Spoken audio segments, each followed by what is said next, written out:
Good evening, ladies and gentlemen, and welcome to tonight's stream.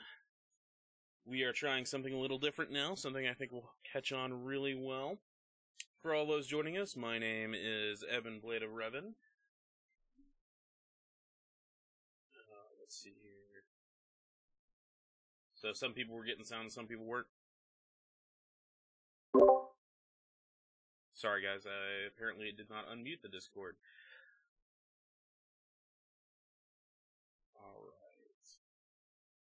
So what we are playing tonight is we are doing a tabletop game.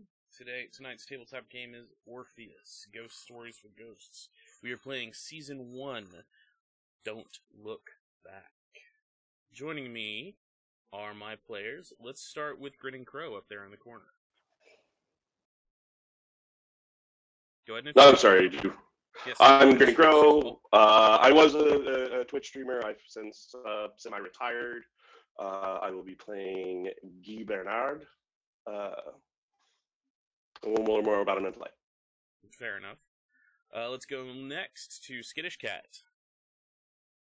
Hi, first time doing any of this. I will be playing Mary Kathleen O'Brien. Awesome. And let's move on to Black Dahlia 42. Black Dahlia, I do a variety horror stream on Twitch, and I will be playing Cassidy. Awesome. Next, Irdell. Hello, this is my first time Twitch streaming, and I'm playing Morgan Flanagan. Awesome. And finally, last but not least. Hi, I'm Warfox.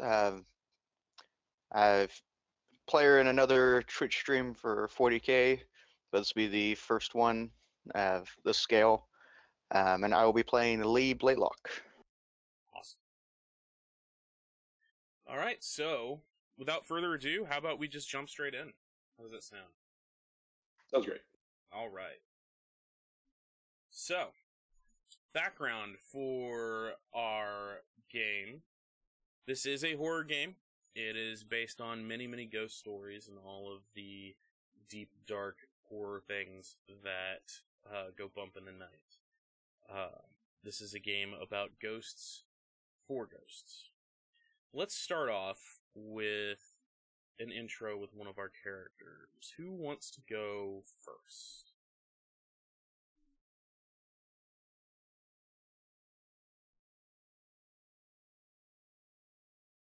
Volunteers? Am I gonna have to choose somebody? Alright.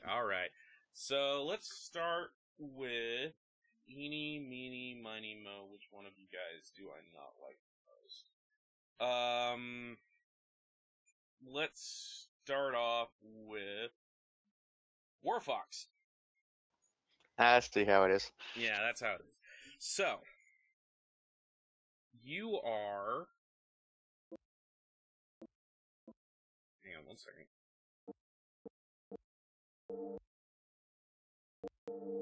There we go. Okay. So, Lee, you died how long ago? A couple weeks. A couple weeks ago. Okay. Let's see. We're gonna use a little bit of GM power here. You are hanging out at you are haunting, not hanging out, your favorite place. Also known as the Kickstand, which is a biker bar. This is the one that you have a memorial on. So you are here at the Kickstand. What are you doing? It's night. There are bar patrons around. It's pretty quiet, actually. Like there's not much going on. I'm gonna be playing with the jukebox, having fun with the patrons with the music selections. What are you doing? Like, describe to me exactly how you're having fun. Listening in on conversations, having the jukebox play the music that's just apt for that moment. Just Okay. You're providing the background music for the conversations happening around you. yeah, basically providing the soundtrack that's a little creepily accurate. Fair enough. All right. So, as you decide to switch over from one song to another, you have a moment where you notice somebody who you've never seen in the bar before. Now, you pretty much know everybody here. This man is about, I want to say 5'9". He's got short hair that is got a nice part down the center. It's kind of slicked back underneath a fedora, and he's wearing a suit, which is kind of out of place for the Kickstand. Just a little. I'll figure out why my background music's not loading.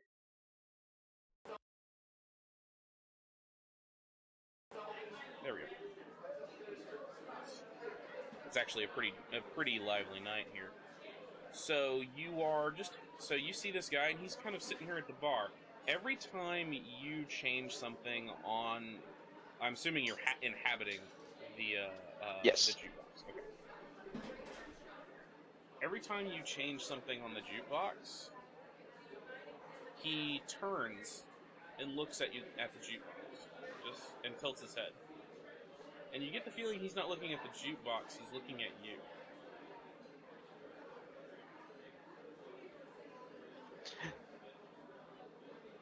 A little creepy. Gonna select songs. Basically, what are you looking at? Jeepers creepers, where'd Yeah, you get pretty those much. peepers? Okay, so you end up selecting that song. He kind of takes another look back at you, and you basically see him. He gets up. He's carrying a glass of beer with him. He gets up and he walks across, makes his way across the bar directly to you, and he starts kind of browsing through it's one of those old style jukeboxes that has the tracks listed on like a thing you flip through, and you see him flipping through it. Okay.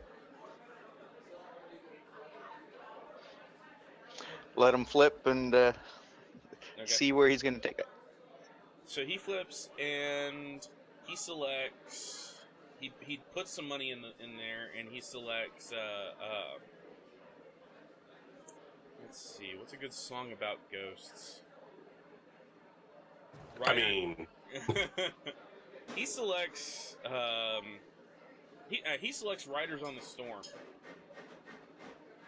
by The Doors, and you see him punch it in, and then kind of lean back, still like holding his beer and still looking at you. Instead, play Can't Touch This.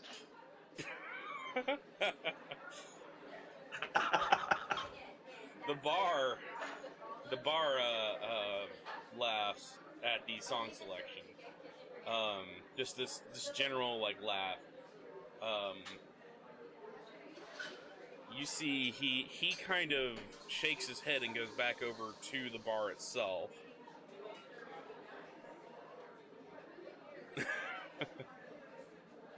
And he pays for his drink. Writes something on a napkin.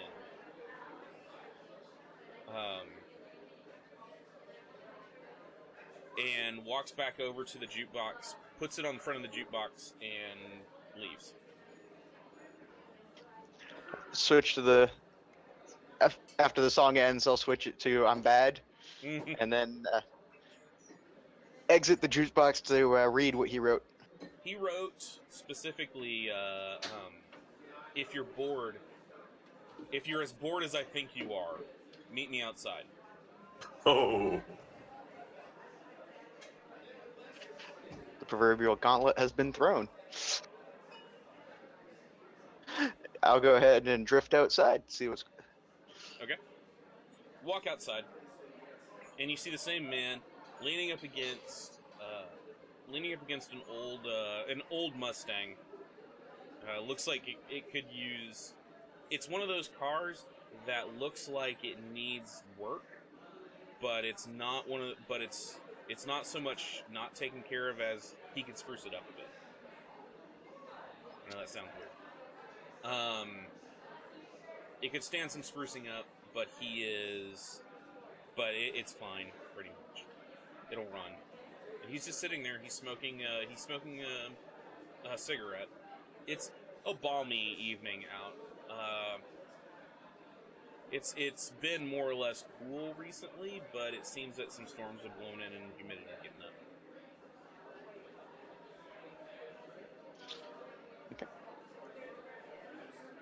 You see him, he's sitting there smoking. What do you do? We're going to follow the same line. I'm going to inhabit his car and turn on the car stereo. oh, are you going all Christine on him? The moment you do that, you're walking up to the car. You're walking up to the car, and as you go to jump in, you see him go, stop. And he's looking directly at you. And he's holding up a hand. Stop. I'll stop. It's like, can you see me? Yeah, see you, hear you, interact with you. Well, not unless you manifest, but yeah. That's a first. How long have you Who are you? How long have you been dead? A couple weeks, I think. Who's the current president? An asshole? Fair. I mean, that's a non-specific answer. That could apply to almost any era. All right. Okay, who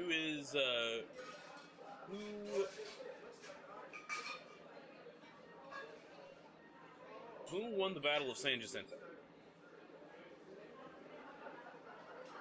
Texas? All right, you're smart enough. Are you bored? Do you want a job? Depends what it's doing. I'm always up for a thrill. Well, if it's thrills you want, I know a place that's hiring people just like you. especially people like you. There's more people like me? Oh yeah. I don't know if you noticed, but there are ghosts all over the place. No, haven't really noticed. I don't get out much. That's fair. Do you have a... Is this like your haunt? This is like as close to a home as I have. Fair. The place is called Orpheus. It's on the other side of town. You may have heard of it. You may not have heard of it. Out of character, you have definitely heard of Orpheus. They are a company that deals exclusively with contacting the dead. Okay, I may have to look into them. Cool. Could be something fun to do. Here. If you show up there, let's say day after tomorrow, around 3 p.m. Okay, Do you need a ride, or can you make it there? I can make it there. Cool. I'd give you a card, but you can't really carry it with you. Here. He walks back. He pulls out a card and starts walking back towards the bar. Walks in. Oh shit, I just lost everything. There we go. He walks in and you see him place it on your bar stool. And it's a business card that says Orpheus Group LLC.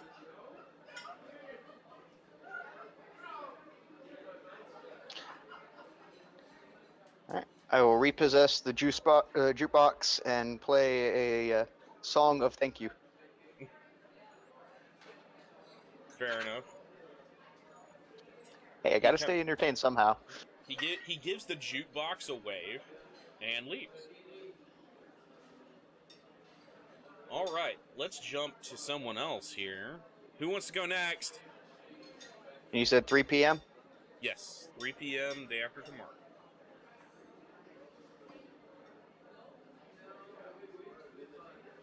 Do do do do do do do do do do do do do. I think we're just all gonna make you choose. Okay, fair enough. Mary Kathleen O'Brien. Oh, hi.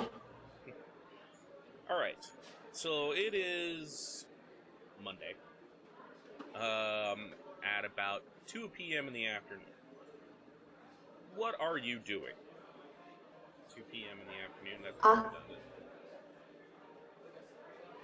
I am probably heading out from my class at the local college where I am a paranormal activities student. Okay. Getting that degree in parapsychology.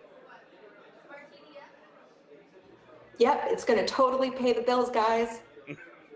Fun fact, there's only one place that still offers a degree in that. Yes. I really want Same that. school the Ghostbusters attended? No, because they got kicked out of academia, remember? Okay, so you are leaving class. Do you mind repeating that? For some reason, my headphones are coming in and out. I blame the dogs. Check the jack. I blame the crows. Just the way that you said that, Crow. Check. Check the jack. You were coming out of class, and as you are leaving class, you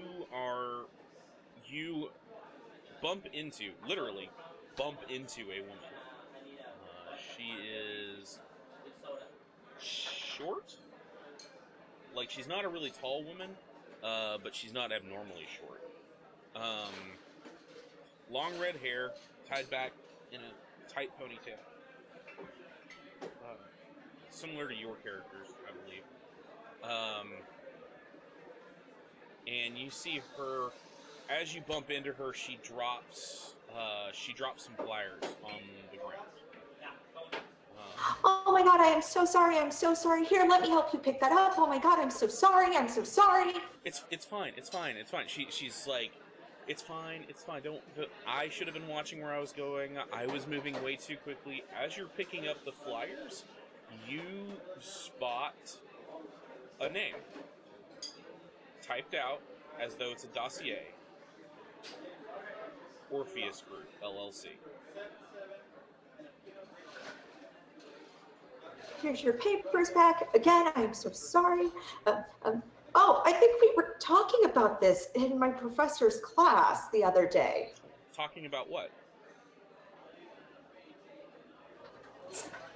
I didn't mean to read it. I'm sorry. No. That's fine. That's noticeable. fine. That's fine. You are fine. She's a very soothing voice. You actually do feel a little calm. We were talking about this group called Orpheus or something along those lines.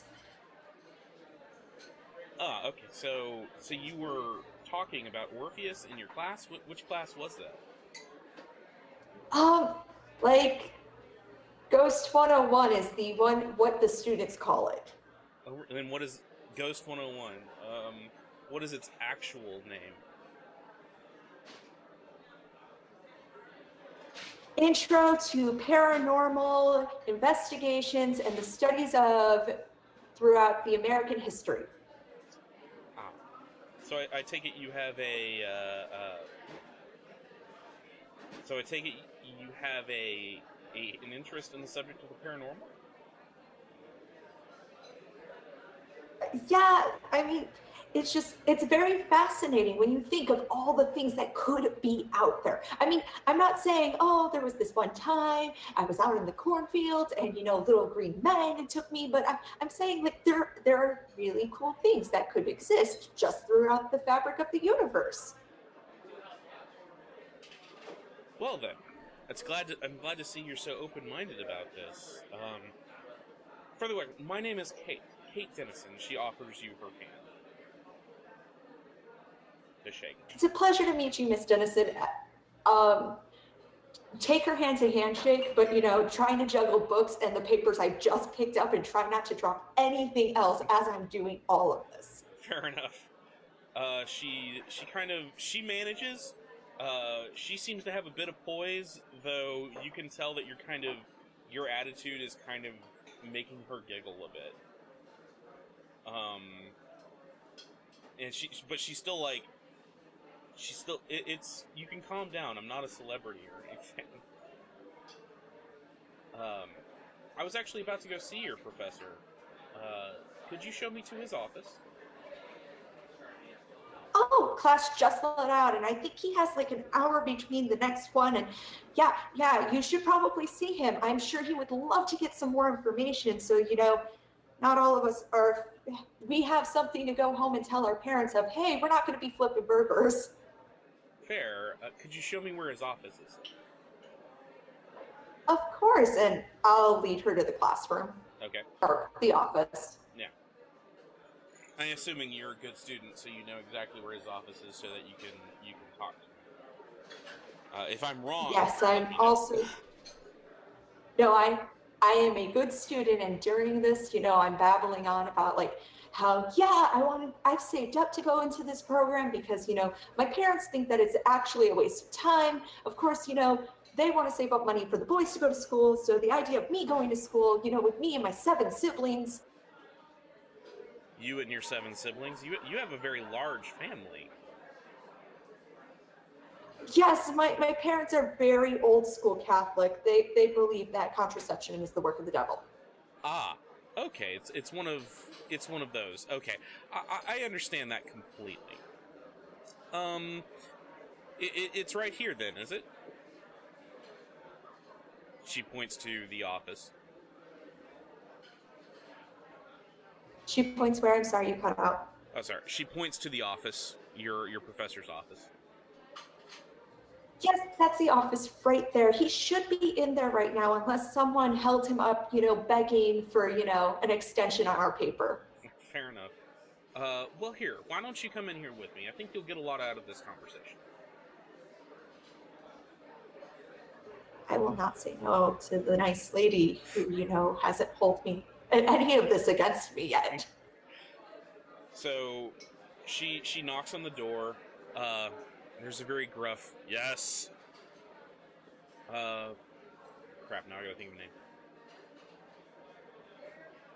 Professor Albert, this is Kate Dennison from Orpheus Group to see you.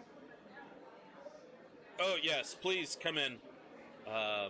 Kate opens the door and walks in, leaves it open for you. I follow in very quietly. Like, I'm here, and dear God, please don't notice me too much, because if you notice me, then you're going to want me to talk, and I might do something wrong again. Miss O'Brien, did you need something? Hello, Professor. Kate waves a hand and says, "It's okay, I asked her to join me for this, because she seems to be a very good student for yours. I can tell." How exactly can you tell? The way that she talks. Now, we had a meeting, I believe. It was about... Oh, please, Mary Kathleen, Miss O'Brien, would you please close the door?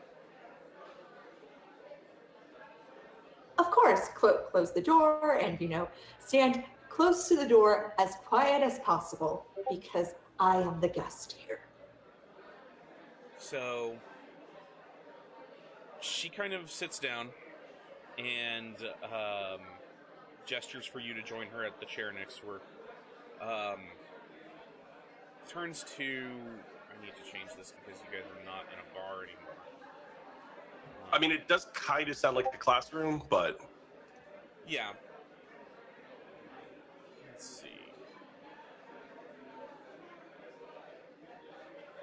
She sits down and immediately takes the papers that she was going through and places them on his desk and starts to go through them. He says, "So, Professor, I believe this was about your repeater up in the attic?"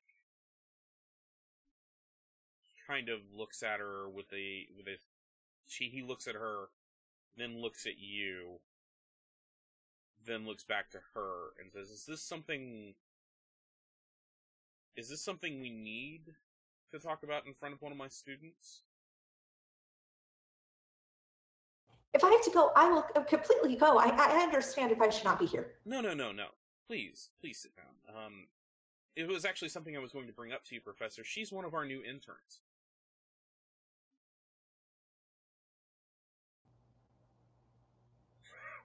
He kind of looks at you, and then looks back at Kate. I look just as surprised as Kay might be at this moment. Like, I got an internship. Oh, okay. Surprise. Maybe some dawning horror. So, she starts to kind of open and spread out the pages, and then she says, I think I'm missing something. Mary, do you still have some of my pages? Did you maybe pick them up? Yes? You kind of ruffle through your own pages. You catch a look at something. It says... At the very top of it, as you look at it, you see Threat Class Red.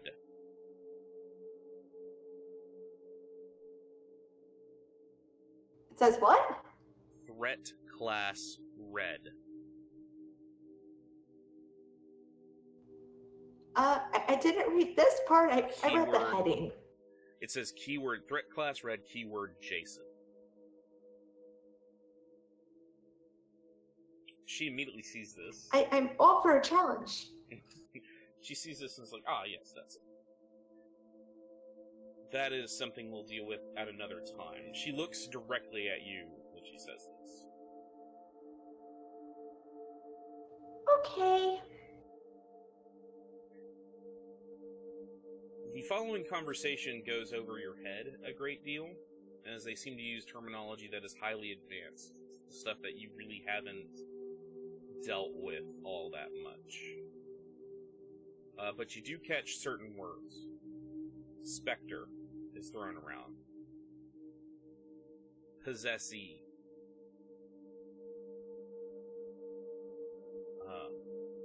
Free-floating phantoms, repeater.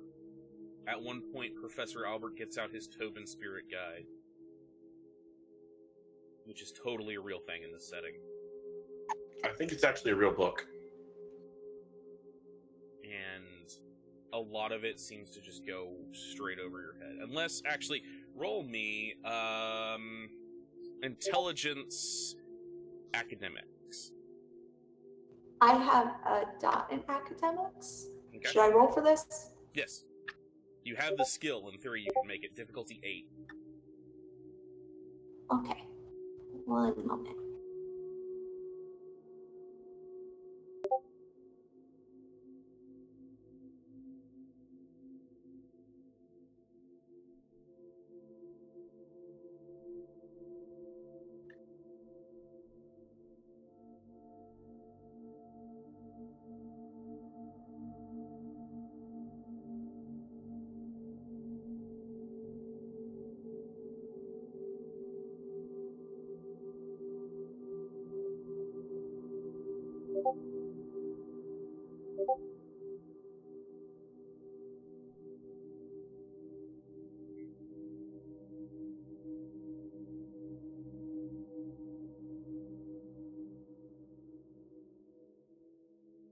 Did you need help with the macro?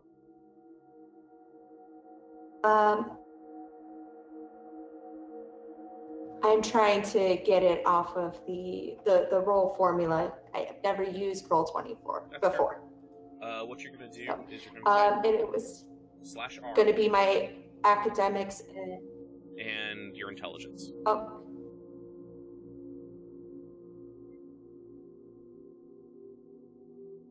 Oh, I have the formula up.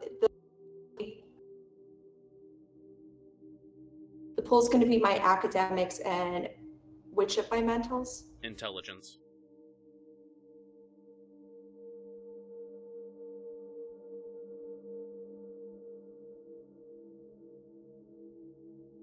And what am I setting the value of Y for?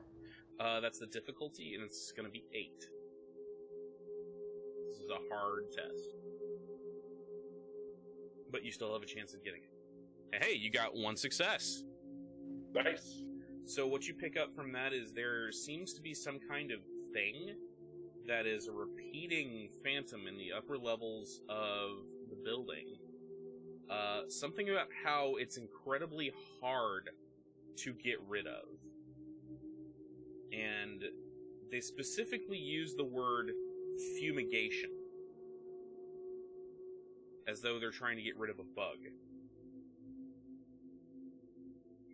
But they start...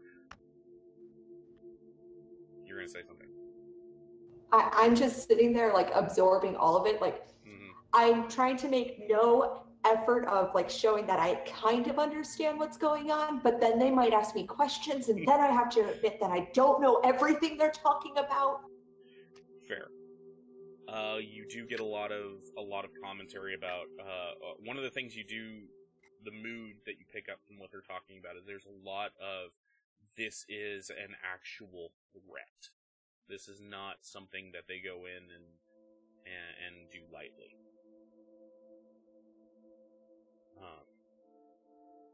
It's a very quick conversation. It's over probably in about 30 minutes or so.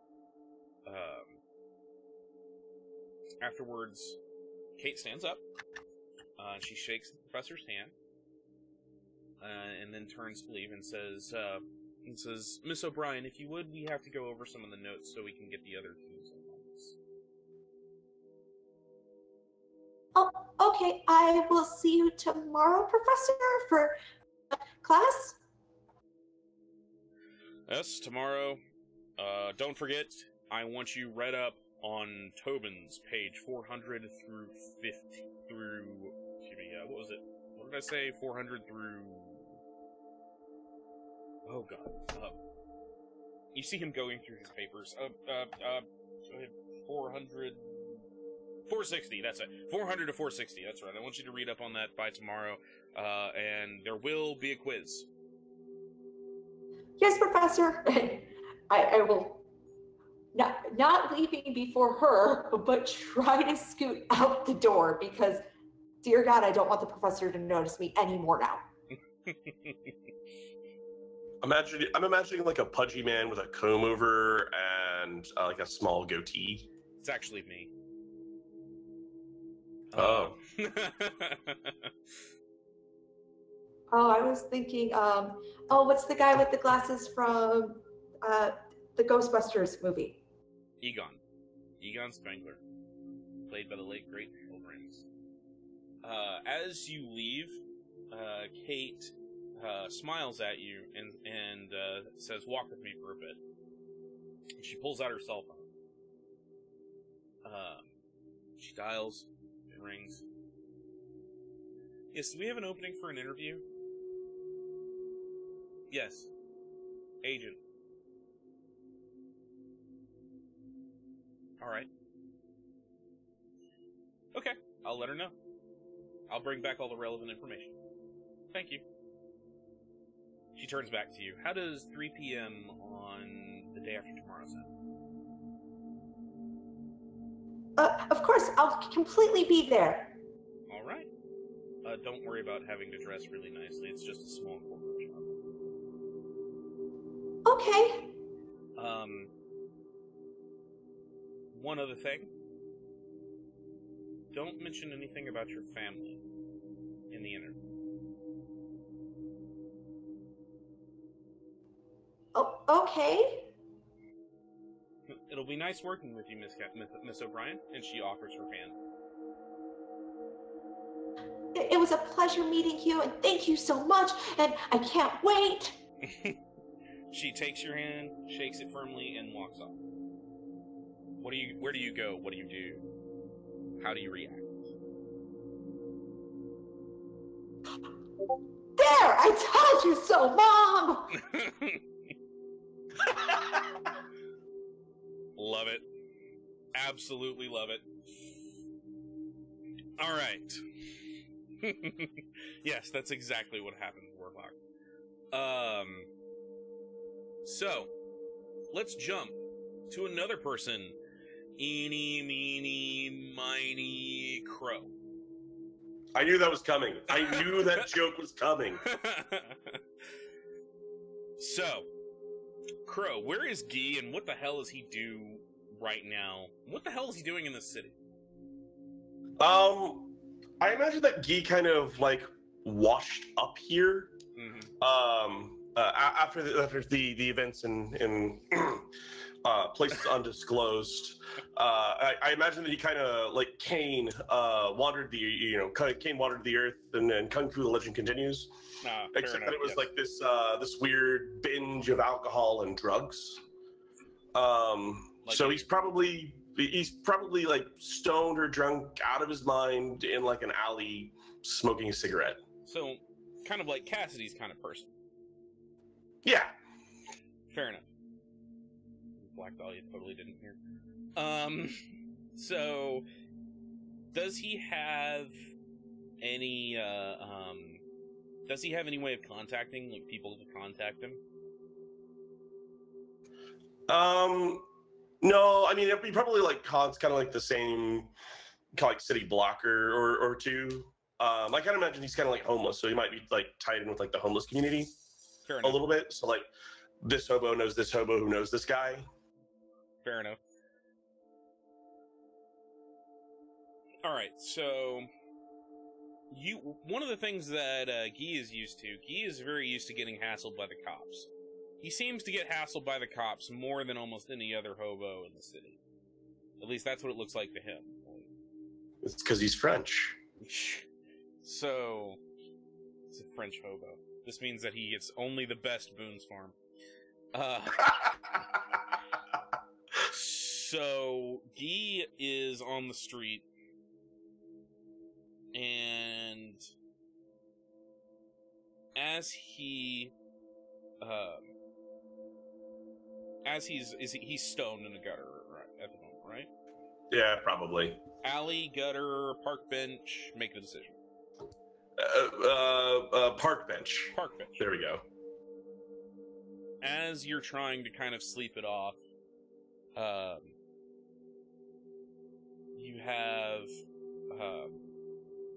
you feel somebody poking you, and a stick poking. No, man, no. More poking. Come on, buddy. You can't sleep there. No, and he's not sleeping. He's smoking. I pull out a cigarette and like a crumpled cigarette and stuff it in my mouth and start trying to find a lighter. Oh, he smells like. You hear another voice. God damn, he smells like last night's wash-in off the bay. Yes. I was in the bay yesterday. Hey, buddy. Your name Guy? Oui. It's not Guy, it's Guy. This is the other voice. God damn it, don't you know anything about other countries? No. He just kind of like hangs his head You inside hear the and other shakes voice. his head. Hear the other voice say, "I'm American. I don't have to know anything about the other countries." Typical U.S. cop. I know a certain person who would shoot me for saying that. Yeah. So he's like, "Okay, buddy, get up." This is the guy who like said my name, Yes. said it correctly. Said it correctly. And stand up. Pardon, monsieur. Do you have you say lighter? Yes, I do, but unfortunately, you're about to get in a cop car. No. You're not I being like arrested. cigarette. You're not being arrested. Okay. This is how you say escort? Yeah, escort. Where somebody important wants to talk to you.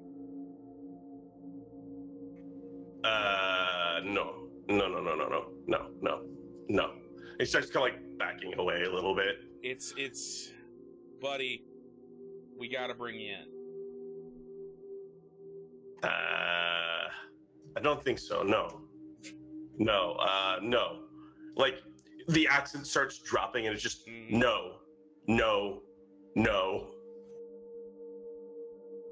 Is he? Are you gonna resist? Is this what it has to be? Who wants me? We have a guy who wants to talk to you. He's not. Yeah, there's a guy. He's got a name. They didn't tell us a name. It just said you're wanted to talk to this person. He wants an interview. An interview. For a job, you see. Yes, let's go. So, as soon as he starts taking you, as they start taking you,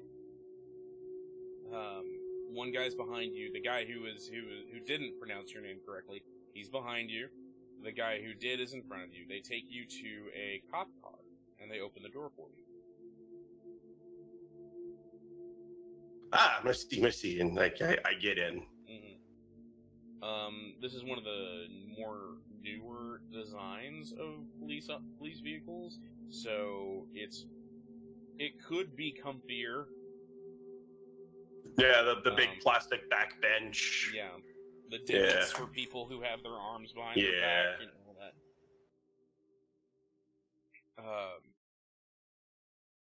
I hate those cars.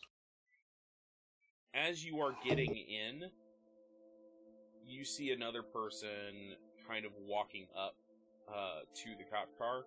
This guy he's got a pronounced limp, long hair, very scruffy.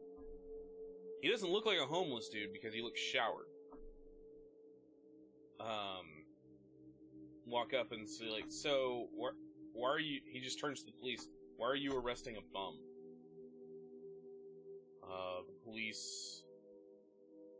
The police kind of look at him and say, we're not arresting him, we're bringing him in for questioning. Do I recognize this guy at all? No, you do not. Hmm. For what reason?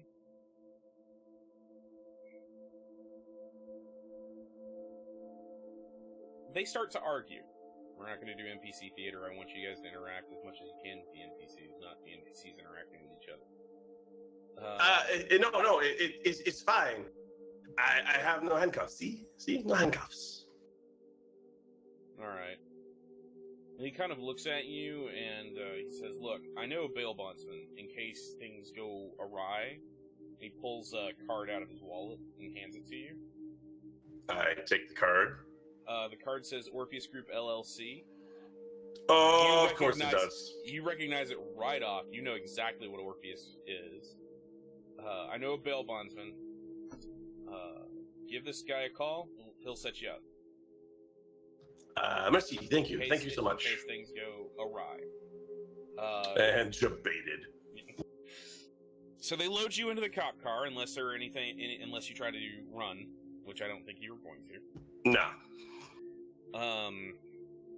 And they take you downtown. Okay. So, is there any kind of talk between them? Anything on the radio that might be a tip off that this is about to go sideways and bad? You can't hear anything. That's worrisome to begin with. Yeah, it's you get in and all sounds are muted from the front.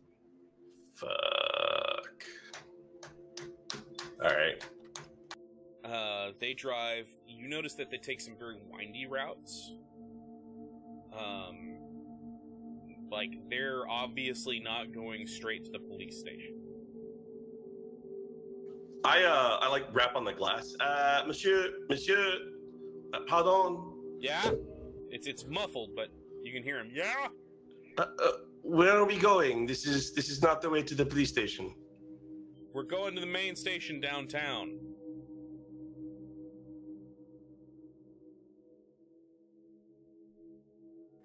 This is a stretch, but would my daughter-in-law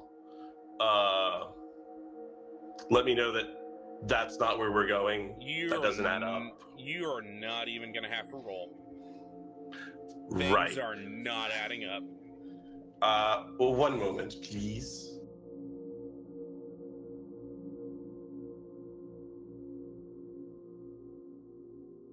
I would like to use the 0 vitality option in puppetry. You are not projecting. Oh, I have to project. Yes, you have to project to use. It's right. I forgot how to project to use one of those because I am in a meat bag.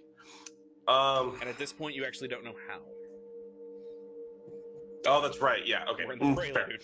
You don't know how to project yet. Yeah. Only when the drugs are in me. Yeah. Mm-hmm. Okay. And unfortunately, you don't have any of those drugs right now.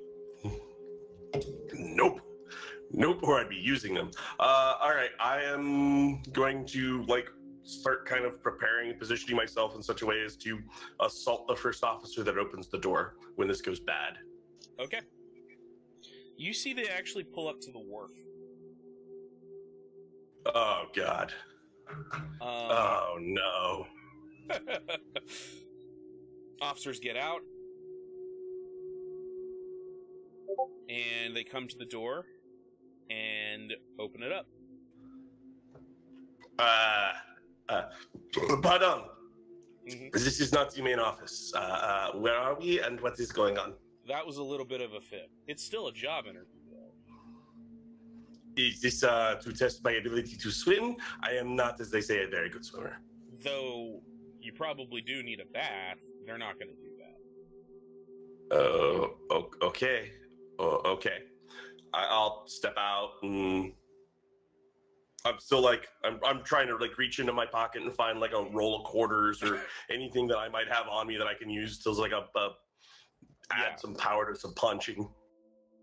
They start to escort you, unless you run away. They start to escort you to a building that looks kind of like a warehouse. It is your archetypical Gotham City warehouse where shady shit happens. It is that. They take you there and they knock on the door. You see a slat open. Look around, and immediately close. The door, and you hear the door unlock.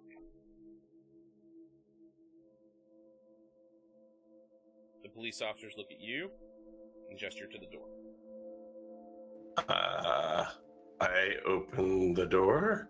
I just kind of look at it like it's kind of like suspicion and horror. Just turn the knob, open the door, wait for bad things to happen. You open the door, and you're immediately assaulted by the smell of bleach. Fucking phrasing. You're immediately assaulted. Ah! Immediately assaulted by the smell of... Oh! Are Okay. we... To be perfectly honest, you are French, so cleanliness would probably... I'm bad right now. No, You're being really bad. I am being terrible. I apologize. No, you smell cleanliness, bleach, like freshly cleaned area. Yeah, like it's sterile and antiseptic. Yes. I hate that smell. Yeah. I personally hate that smell. He also hates that smell. That's I will step in expecting my organs to be like harvested or something. You step in, and it's actually, you see a desk with plenty of like fluorescent lights on. The place is very well lit, but you see a desk with a man in a suit. A very strange looking man. He's got slicked back hair, like straight up G-man. He looks like a G-man. Sitting there with a manila folder that's bulging with files. And there are two guys actually on either side of his shoulders that are wearing suits, also G-men. But from what you can tell, the two G-men here, who are almost like bulging out of their suits, they are definitely Secret Service guards, and you can tell they're carrying. The guy at the table, you can't tell.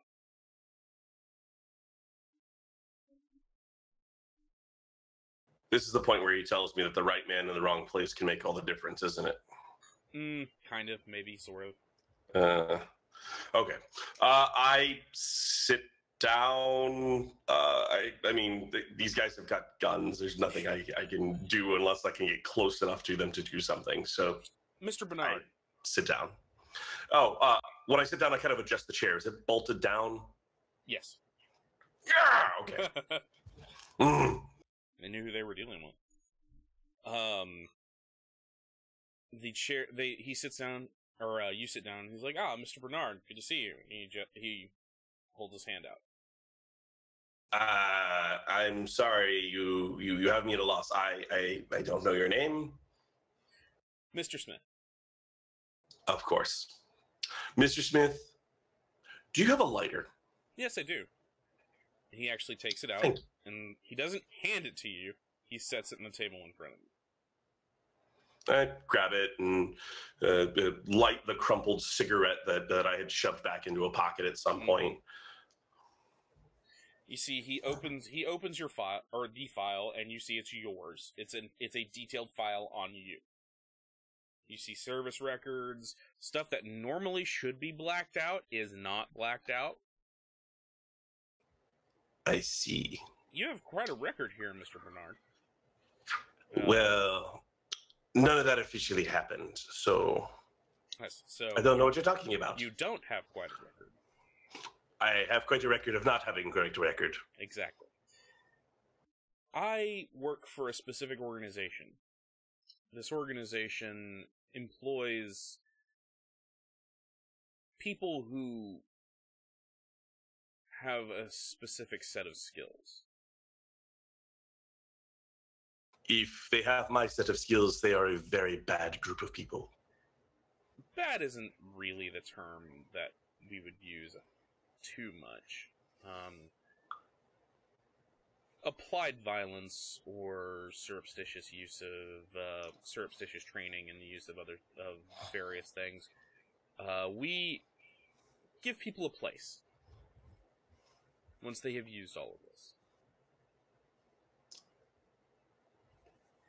Well, it beats where I'm living currently. according to our records, you would make a very good fit. This place feels really off. Like, Yeah. everything around you is wrong. Like, heavy surveillance. Mm-hmm. Nothing is quite what it seems. Yeah. Yeah. I'm actively like ashing on the table just to make it like a little less clean.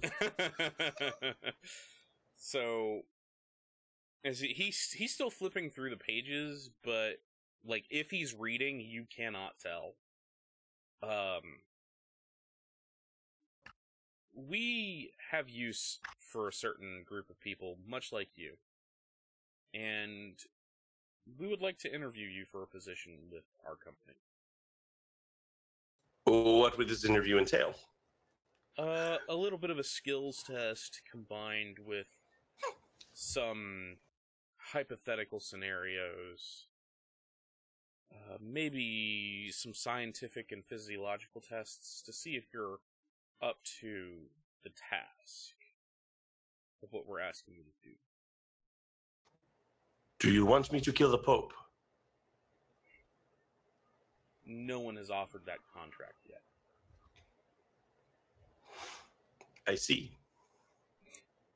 Like, completely just deadpan, like, okay, this is who I am dealing with. Understood. You may have heard of us, according to your record, you may have heard of us before. We're known as Next World. Have I heard of Next World? Yes. It's like... Have I? You haven't heard of that part of Next World. What you have heard is they are to Blackwater what the U.S. They are to Blackwater what the U.S. military is to Blackwater. Does that make any sense? They're the Blackwater of the supernatural mumbo jumbo. No, they're Blackwater. They are the Blackwater of Blackwater. Ooh. Okay, got it. They're Blackwater's Blackwater. Got it. Yeah. They're the... They'll pay you good, but... Man, you don't want to make that deal. You were actually selling your soul to Satan at this point. We work for Next World. And we are offering you a contract. Think of this as a pre-interview interview. I see. And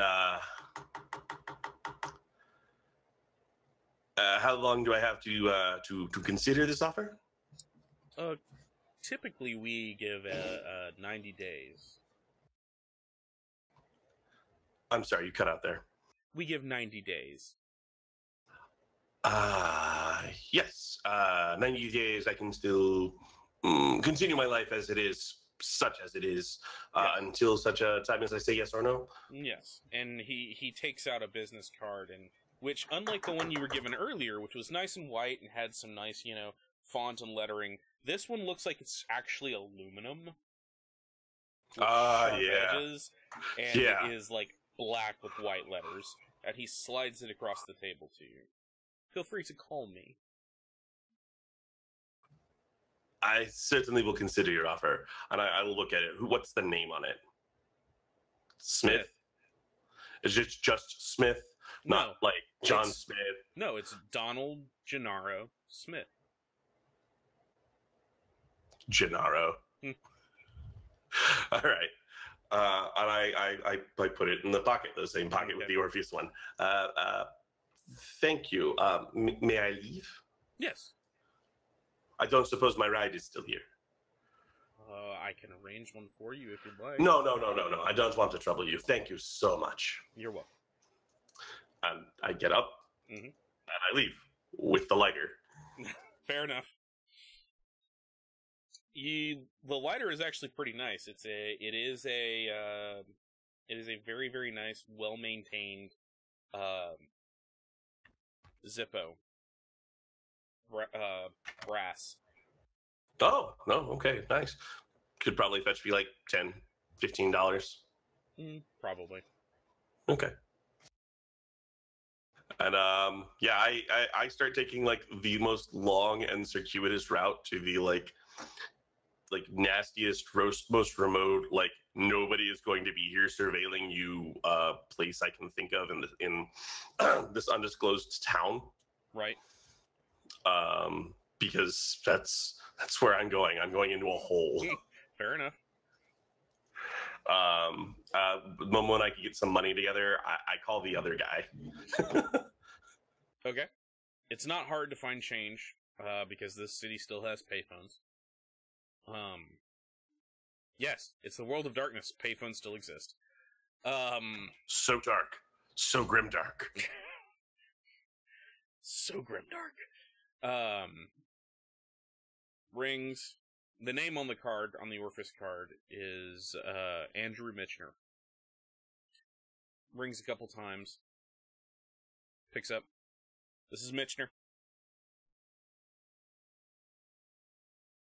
You completely dropped out there. Yes, I believe I met either you or an associate not too long ago. They said to give a call if maybe I need somebody to bail me out. Mr. Bernard? Yes. Yeah.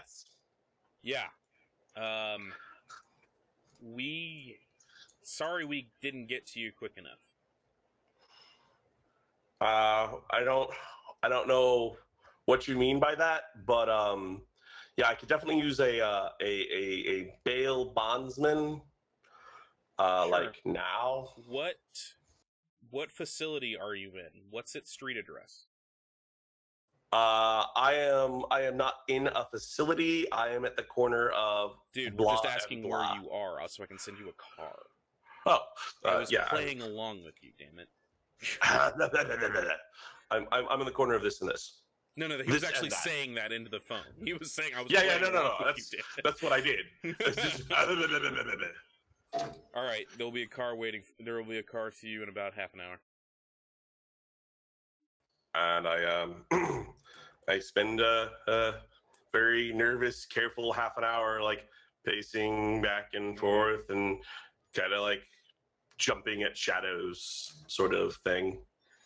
In about 15 minutes, a black SUV drives up with exempt plates.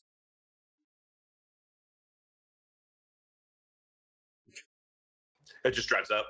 It drives up, and you see the window roll down, and you see Mitchner sitting in the driver's seat. Come on. Same guy, long hair. Yeah. Got a beard. Okay. Yes. Thank you. I get in. I mean, still like, I'm probably gonna have to punch this guy too, but they're less better the devil I know than the devil that I know. So, was it Terrell and Squibb, or was it Next World? I would believe it would be Next World. Fair enough, that's what we figured. We were going to try and find you first. When I say we, I mean Orpheus Group. Yes. I don't know why, but I do know that those are very bad people, and I don't want to work for very bad people anymore. That's fair. So make How me a about- better offer. We'll give you a place to live. Okay. We'll give you a place to live, a place to get on your feet, and pay you. Like actual money. And here's the kicker. You won't have to make a deal with the devil. I believe that's a good deal. Let's talk. Just with a demon. Car speeds off. Does he actually say that? Yes. Oh, God. Just the look of like, oh, no. And with that, we will cut that scene and jump to, let's see here. Eeny, meeny, miny. Dahlia. So, if I remember correctly, you were telling me earlier, Cassidy likes to hang out in coffee houses, correct? Yep. Alright. There is one specifically that she seems to be drawn to a lot. Sorry, I'm railroading your character a bit. That is called... There we go. There's one that she seems to be drawn to a lot. It's called Spooky Brews. And it is rather close to a place... That's not what I want. It is rather close to a place called Orpheus.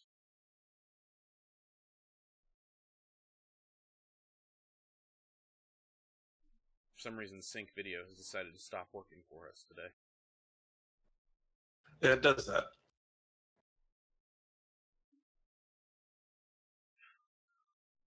Okay. So, what do you do while you're there?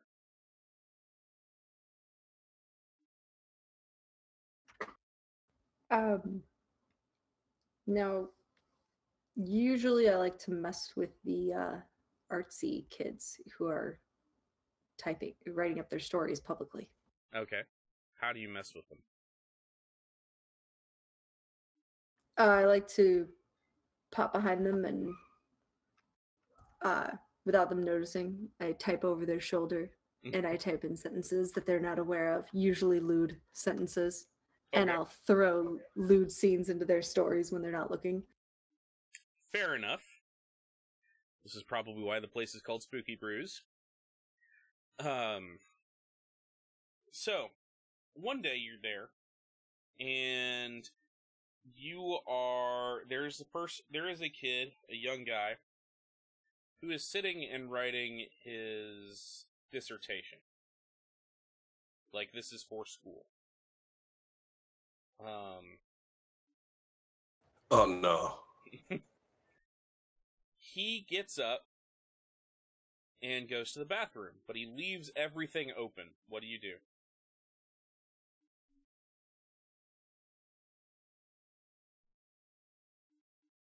I right-click select all on his dissertation writing. Okay. And then I begin typing up a Dean and Sam supernatural fan fiction. I approve of this. So, as you get... What kind of fan fiction is it? Tell me about it. Oh, it is absolutely a Wincest fan fiction. Of course. With Cass peeking in from behind the door. Oh, God damn it.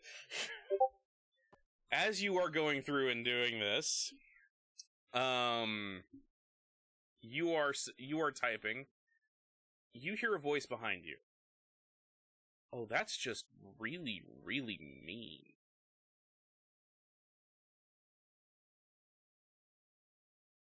I pause mid-type and turn behind me. What do you mean? I think that it's entertaining. When you turn around, you see a woman. She's got a kind of punk rock outfit on. Spiky hair. She's short shirt, has a short shirt, leather jacket, high boots, and she's got a moon and stars tattooed on her abdomen. And she's kind of like got her hands on her hips, like, really? Really? I mean, first of all, you use too much purple prose. Second of all, they're brothers, damn it.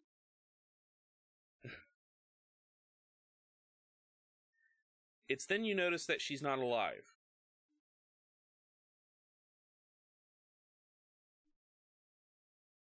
She is, in fact, quite luminescent.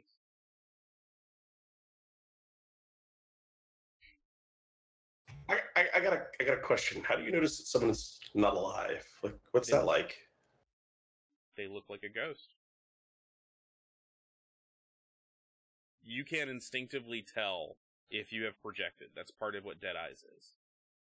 Or if you're a ghost, you can recognize other ghosts.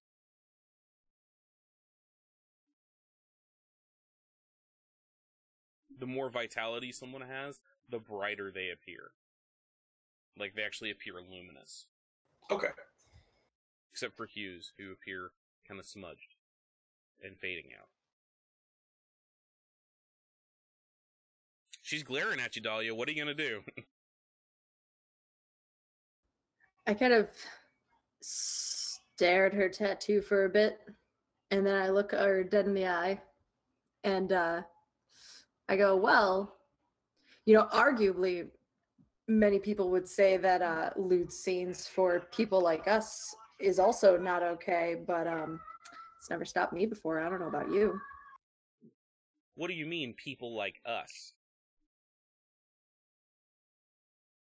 People of the less than physical bodied, as it would seem. She kind of furrows her brow a bit, crosses her arms. Who's the president of the United States?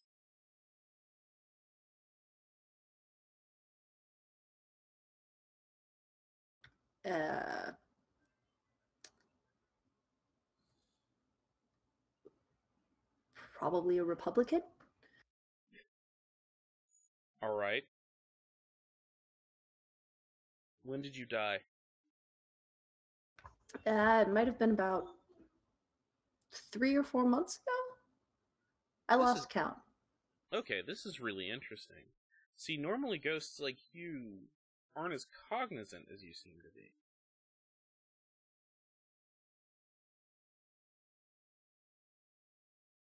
I'm trying to figure out if if you're implying that's a bad thing or a good thing.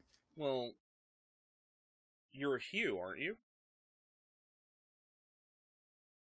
You have never heard this term before.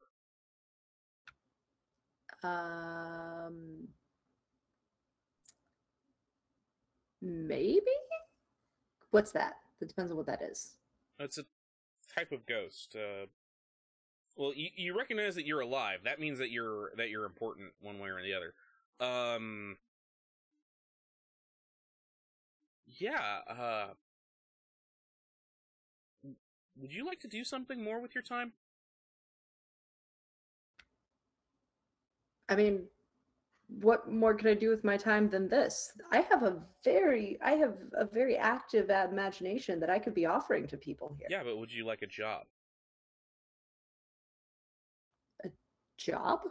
Yeah, like regular 9 to 5. Well, it's not really a regular 9 to 5. It's a whenever they decide to give you a case to work on, but and the opportunity to learn more about yourself.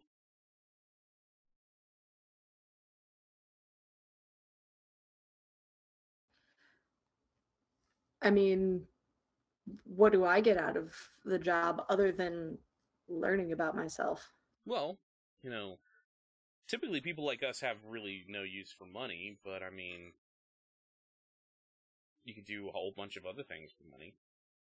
They can also offer you the ability to, I don't know, take care of somebody, or maybe make a donation in your name somewhere, or, I mean, hell, there's a very real chance that they could, just give you the opportunity to make the world better, if you're into that. If you're not, I understand completely. But they can give you a place to stay, a place to be safe. I mean, arguably, I'm pretty sure I'm making the world very much better by exposing more people to the beauty that is Wincest. But, I mean... She gives you another stern look. Well, there's nothing saying you can't also do this, but it's... Look, we really want to give you people... I shouldn't say you people, because I'm basically a ghost too. You're important. There are lots of ghosts in the world, and you could, in fact, help us understand more about them. Also make some scratch, if that's your thing.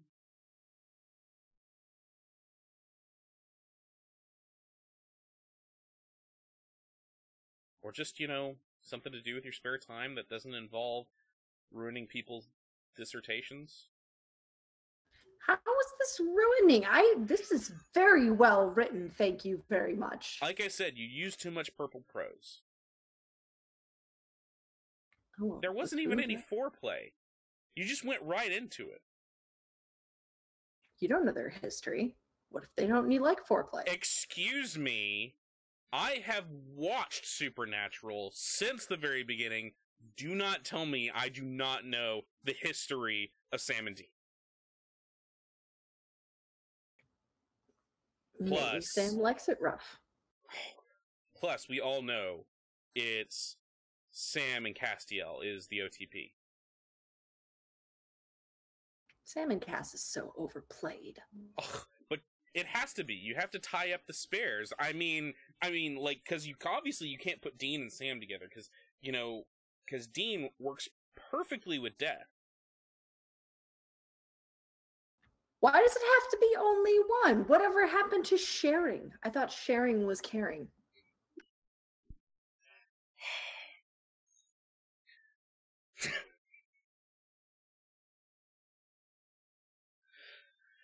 Dolly, I want you to write on your sheet that you get an extra 2 XP for that. Sharing is caring. Oh, wow. That is specifically 2 sharing is caring XP. Yes. Oh.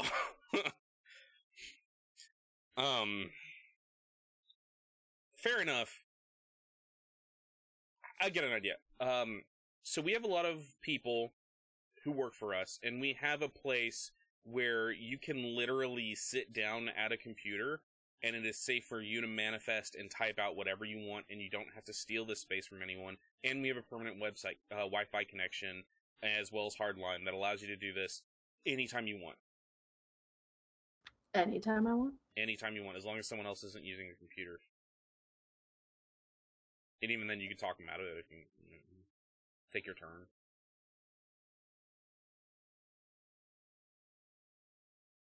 And you said that they can, if I earn money, that they can put this into an account possibly for somebody else?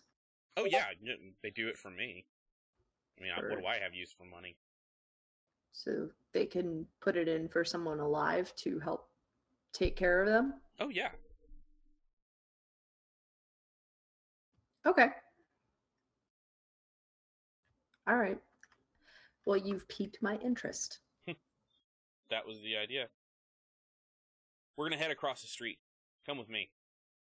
And she turns to walk out, and you see her literally walk through the front door. Like, walk through. Spooky ghosts. Yes.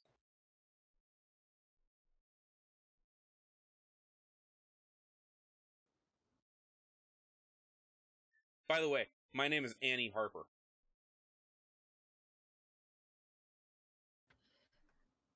Pleasure to meet you, Annie. I'm Cassidy.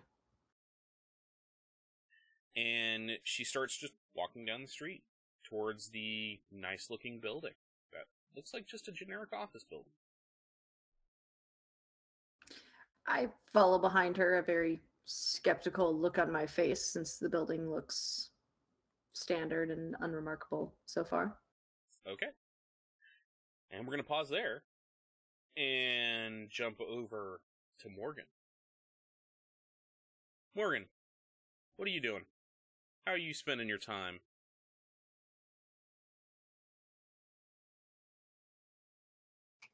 Right now, I'm stalking my brother's ex-friends. Fair enough.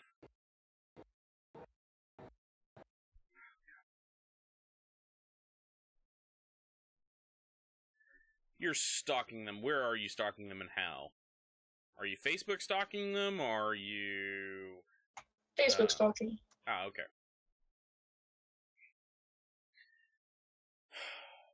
Are you doing this from home? Or are you doing this, like, out in public?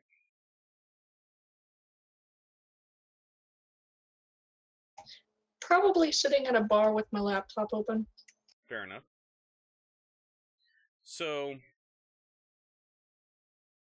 as you're sitting here and doing this, I'm trying to remember, were you also, like, researching Orpheus and all that kind of stuff while you were doing this? Or is it just focused on Pigment? I was more focused on Pigment, I believe. Okay. As you're sitting here and typing, your phone goes off. Alright, pick it up. It's a Hello? number you don't recognize. Hello, who is this? Hello, we're looking for Miss Morgan Flanagan. This is she. Hi, my name is Tom Hayes, and I work for a company called Orpheus Group LLC. We understand you're interested in a specific subject that has to deal with, let's be frank, a specific subject having to do with pigment. Yeah, I am.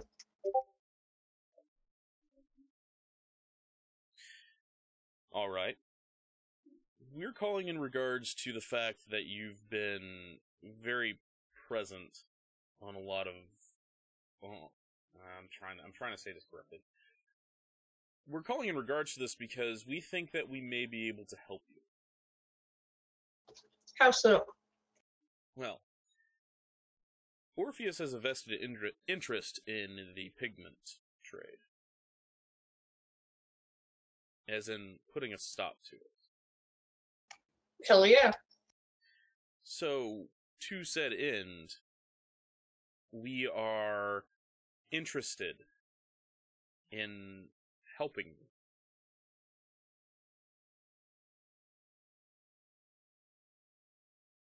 Alright.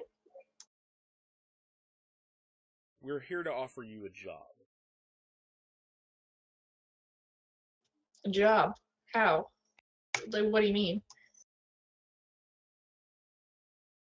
Let's, again, be frank.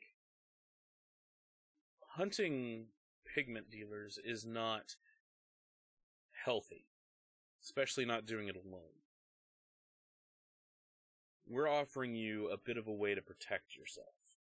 In exchange, you help us by working with our agents, as an agent, to investigate various supernatural occurrences, which may or may not lead to the pigment trade. Alright, it's better than Facebook stalking people. That's true. But I have to warn you, you may get sidetracked somewhat. We can't completely focus on that. Alright, I'm in. Alright. How does the day after tomorrow sound for an interview? That works. 3 p.m.? Cool. Can you make it to us, or will you require a ride? No, I can walk. Alright. We will see you there. Thank you. You're welcome. That one was easy because you already had an in. Yeah. Alright. So, you've all been given an interview date. Only some of you have. The rest of you are just going to show up. It is 9:15 as of right now. We're gonna go, let's see, we've been on for about an hour and 15 minutes. Roundabouts? Yeah, hour and a half. So we're gonna go ahead and we're gonna take about a 15-minute break there. If my computer will decide to work, it's not my computer, it's the website, will decide to work and actually play music, we can put that on in the background.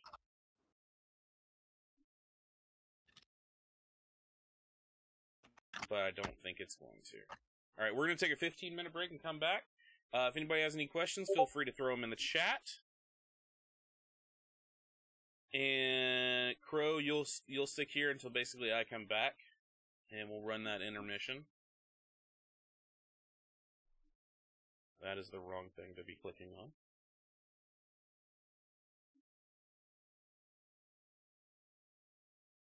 There we go.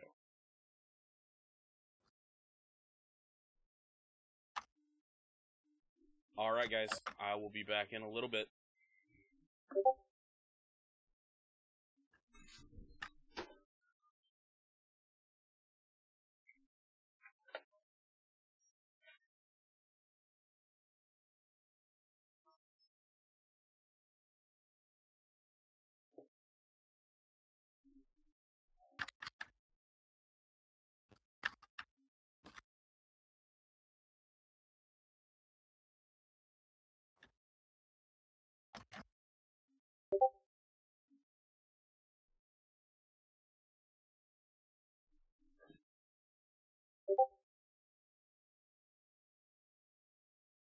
I need a chair with bigger arms so I can sit here petting the cat.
And I'm back.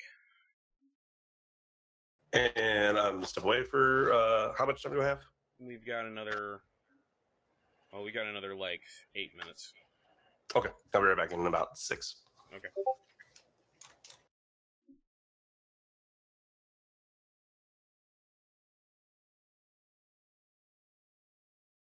All right. You guys enjoying everything so far? I am. Well, that's always good.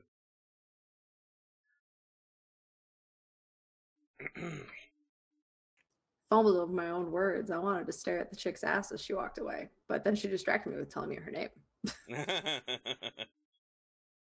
Fair enough. I think we may have to try to avoid bad joke and sass battles. Why? That was my question. That's literally part of the fun. Fair enough. Uh, Because one of the- usually, eventually, you tell me to cut out my jokes. No, like, as far as like your out of character stuff, don't put those in the Discord. If you have like an out of character commentary or stuff like that, go ahead and throw it in the stream chat Roger. Will so do. that the audience can laugh at it too. Oh, there we go. For a moment there, my stream seemed to freeze. I wish I could figure out what's going on with the damn music. Yeah, I was gonna say I've had it open and I was wondering what was up. It's been coming and going. Well, For the first two scenes, it seemed to work well. Then it crapped out during the coffee scene. Yeah. I think your fanfic killed it. Yeah, music's not worked for me for like the first 2 minutes, maybe. That was about it. The music hasn't worked for me the entire time. And my fanfic killed nothing. In fact, if anything else, my fanfic inspired some attention. Yes, it did. It's shit like that that I really want a lot more of. What's that? The Now, how fanfic shit. Noted. Like, How if much you more guys- loot is it going to make with the fact that I just ordered a hot dog to be delivered to me? I mean, It all how depends do on how want you to eat it be? on camera. All the eye contact. All of the eye contact. I'm going to be scared to give eye contact because it's actually really big. It's one of those like insane footlong ones from Steak and Shake. That's what she said. Seduce me the way you'd seduce Castiel. Or Dean. I was about to say, I was like, I feel like Castiel actually would be very difficult to seduce properly. He keep asking you why. Yeah, like you could stand naked in front of the man and move his hands for him. He'd still be sitting there like, I don't. and what do I do with these? If I don't the- What is understand. this? Is this supposed to be a metaphor? If the pizza man loves the woman, why does he keep smacking her? Yeah. Oh, that was such a good episode. Alright, It was like the best episode. so shall we get back into it because everyone is back? Well, apparently we're waiting on a hot dog to get back into it. No, we can't wait on the hot dog because I'm pretty sure that's why I was saying I was like I knew for a fact like my food's gonna get delivered right at the end of intermission. Like we're gonna get on into it and I'm gonna get the text that my food is here. Alright. Do you want to wait for that or do you want to go? No. Yeah, don't wait because I think he might be another like 10 or 15 minutes. It's like that DoorDash thing. Ah, right. Which we just got here at College Station. Yeah, we just got it too recently. I actually really love it. It's been not that great. terrible for my stress eating. It's not that great. But I can get KFC delivered to my house. How is that not great? Because I can get Taco Bell delivered to my house, and that is not good for me. Mm. I can get... But we Yeah. do not use that. I may or may not have also gotten Taco Bell. Like I said, stress eating. There's been a lot of food delivered to my house. I think I know all the DoorDash people already.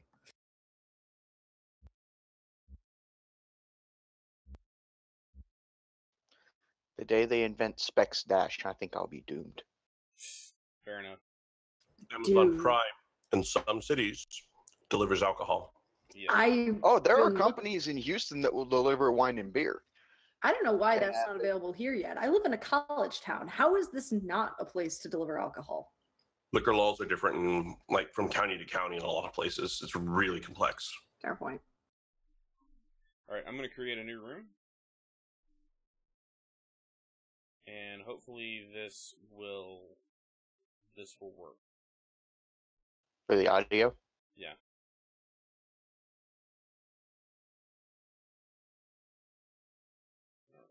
Let me go ahead and get in. I'm going to drop the invite into Discord. We'll get back into it. That is not a good link. Really? Look at the link. Oh, it's a YouTube link. It didn't copy correctly. There.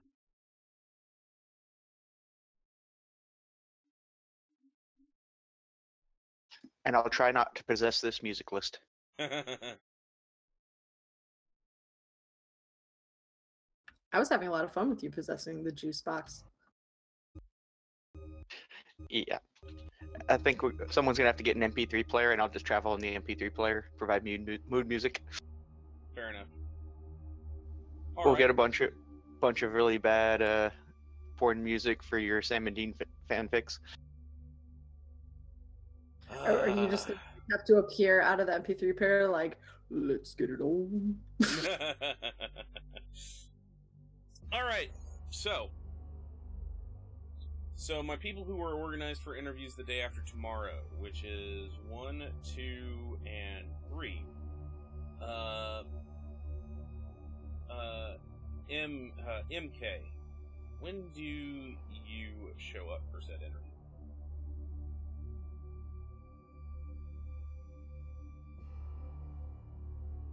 MK, Mary Kathleen. Okay, I was like, who's MK? You can't just change people's names on a fly like that, man. Like everybody was lagging. I am the storyteller. I do what I want. No, you don't. And who you want? No. Mary Kathleen O'Brien, when do you show up for your interview? I will actually be like 5 minutes late because I realized I took the flaw, no sense of directions. So I have probably called the office at least 5 times asking them where their location is. I have broken my smartphone on Google Maps trying to find this place. And what should have been a 15-minute car ride to this place has turned into an hour-and-a-half adventure. Okay. Art imitates life, eh? Art imitates life. Fair enough. So you're gonna be 5 minutes late. Lee, when do you show up? And how do you show up? I pull up in my nice, pretty car about 20 minutes early so I can make sure to find a parking spot. He has an artifact Mustang. Oh No. my god. No, What? I have the artifact Impala. Oh, that's right. You have an Impala. Isn't it purple? Like bright purple? No, it is the Montreal purple. So Yeah, at night it looks black. During the day it's a purplish blue.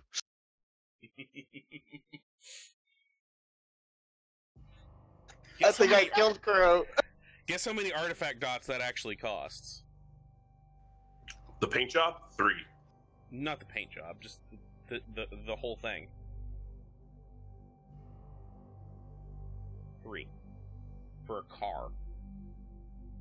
It's ridiculous. So you show up 20 minutes early. Morgan, when do you show up?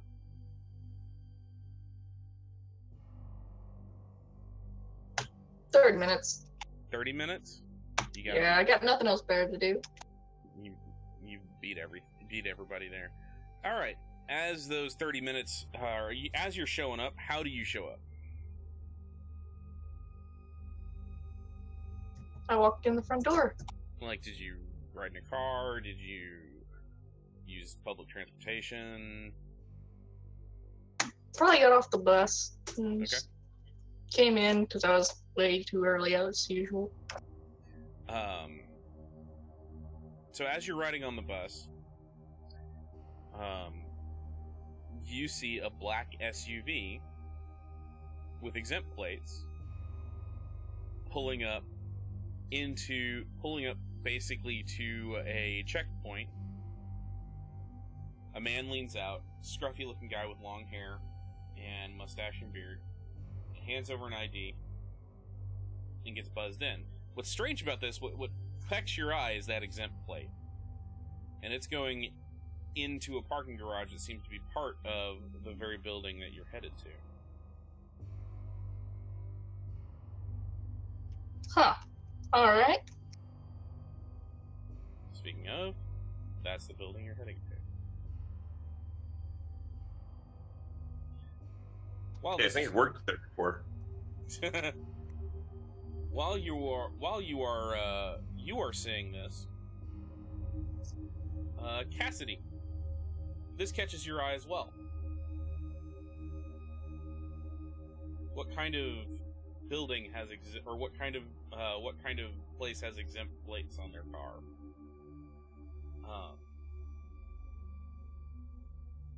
Crow, you see the bus. Of that course. Morgan's on. The SUV goes into a parking lot, parking garage that's actually underneath, and Mitchner parks you close to the elevator. Opens the door, and gets out. I step out and reach into my pocket for another crumpled cigarette and light it. Okay. And just kind of like look at him like, and? Through the door, man. And go through the door. Just I'm trying to figure out like what's up with this dude and why he, like, the face doesn't match the voice kind of thing. You know what I mean? Right. It's just he points to the front desk to tell him that you're here for the 3 o'clock interview. Maybe I can go in and see the secretary. Yes, Male, female. There is a female secretary. At this point, you also see Morgan. Describe your character as you walk in the front door.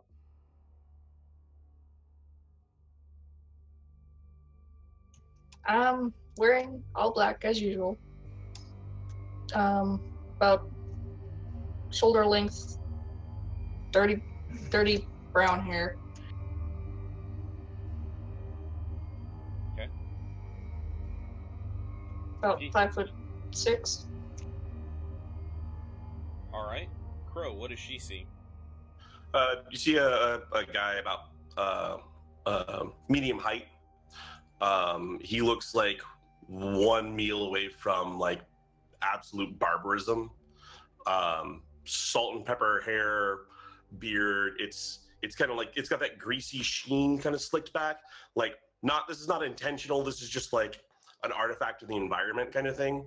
Kind of not a big bushy beard, but like a beard, kind of disheveled, mismatched clothes. Like a visible aura of filth emanates from him.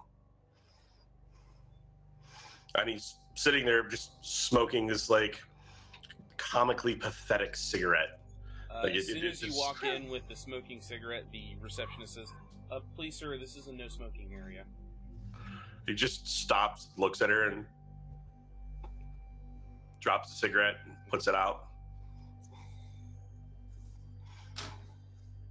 And then continues to walk to her. Pardon, I am here for the interview. 3 o'clock? Oh yes, a 3 o'clock interview. Are you Lee? No. My name is Guy Bernard. Ah, yes, Mr. Bernard. Got you right.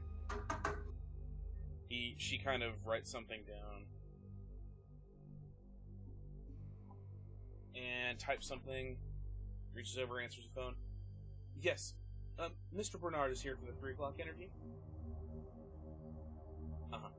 Okay, thank you. If you'll just wait right over there, she points to a seat.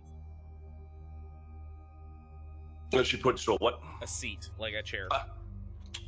He kind of flops down in the seat and like fishes into his pocket, starts to pull out another cigarette, puts it in his mouth, like starts to light it and realizes that he can't, and like takes it and puts it back in his pocket. He's like, She then turns to you, Morgan. Yes, ma'am. How may I help you? I'm here for an interview as well. Yes. What was your name, ma'am? Morgan. Morgan. Miss Flanagan. Yes. Yes. Gotcha. All right. If you will go take a seat next to Mr. Bernard over there. All right. I go and sit a chair over from him because I don't want to sit next to him. Okay.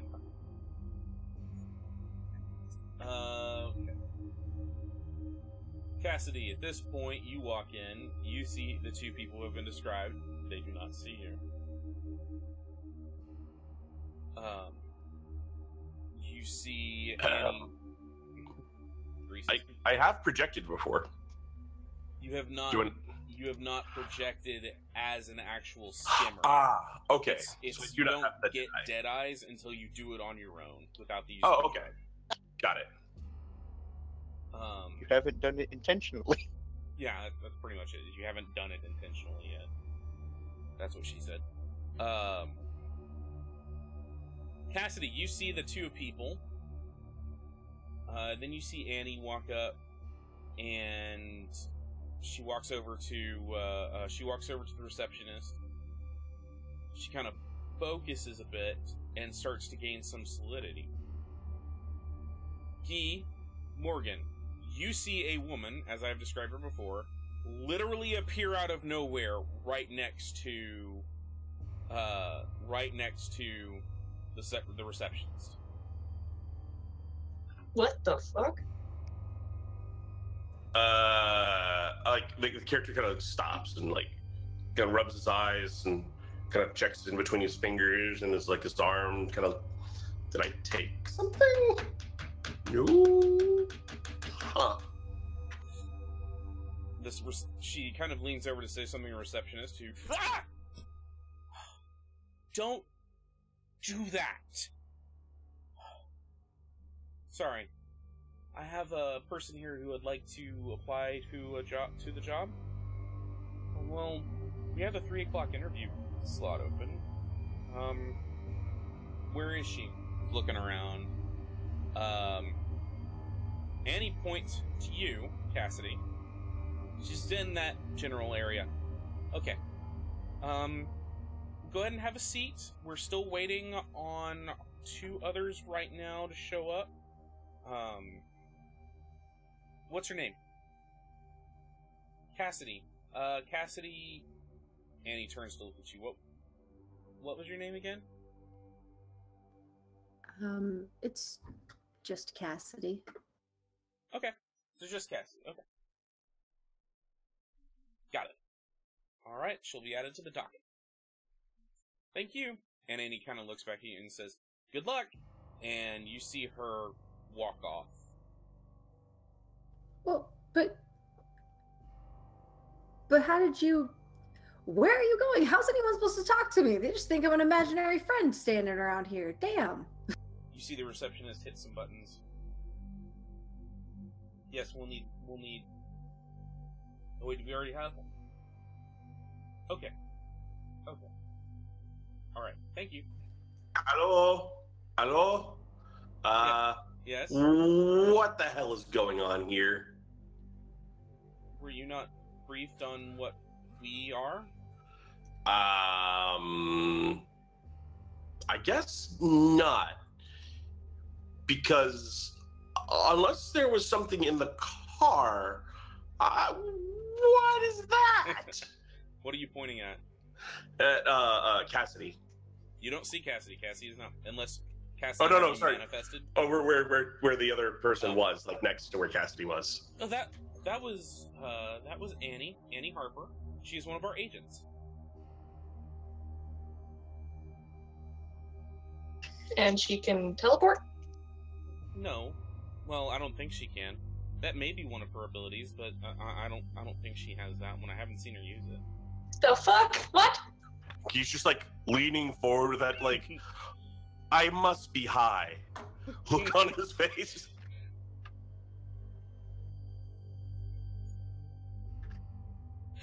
Well, not normally stoned. Okay.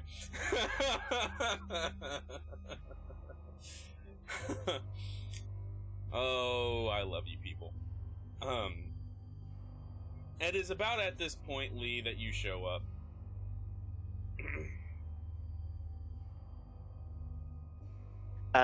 I drive through the checkpoint, literally, and find me a good parking spot. Okay.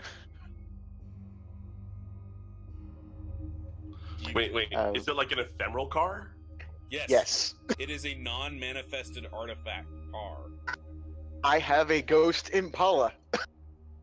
Oh my god. Yeah. It's amazing. It follows me too. It runs on baby souls. Hey man, those things are cheaper than gas these days. So it's a real orphan grinder?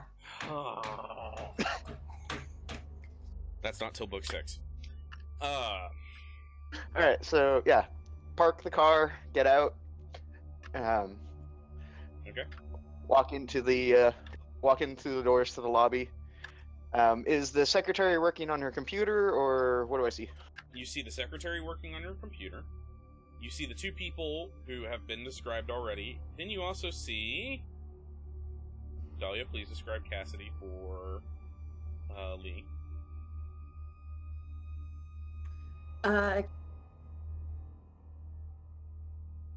Cassidy is about 5'6". Long, dark reddish brown auburn hair. Very curvy, we'll say. Wearing like a loose crop top and a mini skirt, and thigh-high stockings. Okay. And Lee, what does Cassidy see? Heavy hiking boots, cargo pants, dark khakis, generic, just a old Metallica shirt and leather jacket. About 6 foot, 200 pounds. Not obviously built, but a larger guy. Close cropped hair, goatee. One of your normal patrons. Yeah. Not looks really, like but someone that, stereotypically. yeah, someone that looks like they fit in at the biker club, but travels a lot. I will float around or walk around to behind the secretary, so that I show up in her and manifest in the reflection on her computer monitor. So, Okay. hi, I'm here for my 3 o'clock. She looks behind her. Oh, I didn't get a new job. And your name? Lee Blaylock. Okay. Yes. All right. If you'll please have a seat right over there. We have somebody who's going to come up to get you all in a bit. Okay. I go over to the chair she indicated and inhabit the chair. Okay. Is it an uninhabited chair, or is it somebody's chair? Like, is somebody my sitting chair, in isn't it, or... Whichever one she physically pointed at, I'm going to go hop into the chair. She didn't really point at a specific chair, she pointed at the area. Okay. I will go to an unoccupied chair and just kind of drift into it. Fair enough. Unfortunately, Cassidy just stepped out, so I can't describe that to her. So... She should be back in a minute. Did you say, Mary Kathleen, was she running 5 minutes late or 15 minutes late? She was late. It could be any denomination of time, but it's one of those, like, you don't want to be late for this. You know those moments where you're like, oh God, I am like 5 minutes late to a thing I should not be 5 minutes late to. Right. Type of time period. So whatever is the time period where she shouldn't be late, that's how late she's going to be. Fair enough. Cassidy, now that you're back, you saw that Lee literally walked over and jumped into one of the chairs. And I don't mean like jump in as like sit down, like he dived head first and became one with the chair. And when this happened, you felt something, like almost like a ping going off, like a resonance ping. It's more comfortable than sitting in the chair. So, does everyone in this damn building have like cool powers that I don't know of? Who are you saying this to? I'm just kind of speaking out loud, mostly complaining because I've seen everyone else do cool shit. The chair responds, wait, you can't do that? I thought that was just a ghost thing, you know? How is the chair responding? Fuck with items? The chair does not have a mouth. Oh, I stick my head out of the chair. Okay. I mean, haven't you watched like the old Casper movies and shit? Ghosts jumping into shit. That's kind of what they do. Yes, because movies are always so accurate. If that was the case, then Dan Aykroyd would be in here getting a freebie from me. How do I know he's not in the closet? So, question: if I sit down, what part of you am I sitting on? I don't know. What part do you want to sit on? Things can shift. At this point, Mary Kathleen walks in. I think we just learned that the dead are thirsty. Yeah, they are. Thirsty. Yeah, they are. Huh.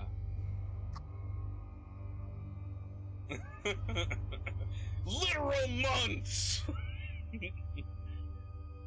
You walk in. You do not see the people having the thirsty comments, but you do see Morgan and Guy, and Okay. the secretary. Oh my gosh, I'm so sorry. I didn't mean to be late. I also it's okay. really didn't mean to call you so many times. It is I'm really sorry okay. about like the 10th time I called. It's okay. You're only 6 minutes behind. You're Miss O'Brien? Mildly hyperventilating. Okay. Mary Kathleen, describe what you look like to all present. Mary Kathleen is 5'4" on the petite side. She has long, reddish tinted brown hair that is currently in a ponytail that kind of just curves ever so slightly at the end. She is dressed in interview clothes. She is dressed in like this very cute little black dress that is appropriate for I am here to become an adult. All right. So you see her coming in she's going a mile a minute. The receptionist is desperately trying to get you to calm down. It's okay. Everything's all right. Breathe. You'll need that air for later. Okay, we're okay. Yes, we're okay. Now just let me make a phone call real quick. Just drift out of the chair kind of towards her. He's kind of staring at her going, what the hell is it on? Yes. Do you think They're all you need here now. oxygen, or? They're all here now. Yes. Yeah. Okay. Thank you. Just give us one more moment, please. You see an elevator opens behind her. And two people step out. One is the man that you saw at, that you specifically ran into, Lee. He's in the suit he doesn't have his hat on currently. And the other one is, Kate Dennison, who you met, Mary. She is carrying a very large file. She turns to the other man and says, Thanks for this, Sinclair. We could really use your help. If you could go recon that site, then we'll take care of everything from there. Alright. You see, he turns and he looks at each one of you in turn, including those ghosts not manifested, and says, Oh, is this your 3 o'clock then? Yes, it is. He looks. You should know you set the appointment. He kind of looks at it and says, he gives you a wave, Lee. He says, "All right, guys, good luck. You never need anything. You'll know where to find me." And he walks out the front door. I just kind of look at the 2 empty spots he was looking at, like, what? Well, 1 empty spot in a chair. Yeah, the chair. Kate, I look after him. That sounded cryptic as shit. Kate is Yeah, carrying he does that. several large file folders. If you will follow me, please. And she turns around and hits the button on the door, and the elevator reopens, and she gestures for y'all to walk inside. Follow the creepy lady. Yeah. All right, just Get up and follow. Okay.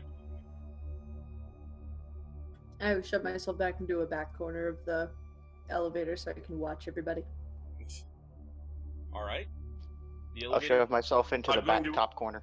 Also, shove myself into a back corner of the elevator. There are only 2 back corners. That's Technically, fine. there's She 4. doesn't There's 2 on actually the roof. occupy space. This is true. Does anybody get out of any of the non-manifested people get out of this stinky man's way? Oh yeah, when the elevator closes, Yeah. it is awful. It I'm is. standing as it far is- away from him as I can. it is I will go over great. to Cassidy. Did someone die in here other than us? You see Kate snickers. As you get into the elevator, for the record, you guys do notice that there are 2 that are registered as floor 2 and floor 3, and then you have 3 other numbers counting down. She hits the floor labeled -2,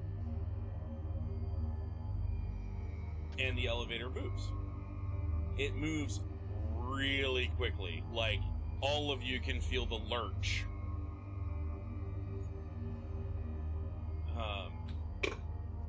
My thoughts exactly. In character. I haven't felt a drop like that since my last bungee jumping trip.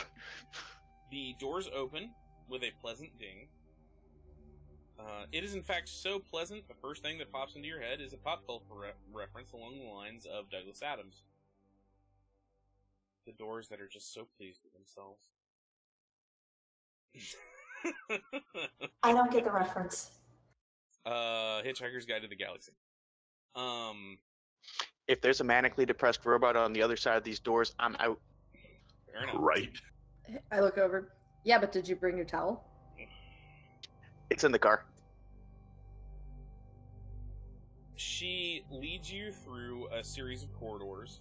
While walking through these corridors, you pass by several people. And when I say several people, for those who are dead, you don't see just people, you also see ghosts. Lots of ghosts. Just like they work here. Holy shit. Ghosts can have day jobs? Is this what hell is? Is that what's happened? Have I finally think- passed on? Oh, Am I no. not going to Well, like where no. it ended? No. We did go down. Maybe we get to go up later. No. This isn't hell. This is just corporate. So close. It is hell. I spent my whole life avoiding day jobs. Why the fuck would I want one when I'm dead? Because this isn't a day job. Night jobs aren't any better. It's just simply a job. Okay, there are some jobs I can deal with. I mean, I already probably dealt with one of the worst jobs you could have, so I guess I can't really get much Well, worse job than gone that. bad? Yeah, something like that. Kate goes to a door and opens it. It's a heavy door, like solid wood. Let's see. It is a solid wood door that leads to a small conference room. And gestures for everyone to sit. As Actually, sit in a chair this time. fair enough. Actually, before you get to the chair to do that, she actually pulls it out for you.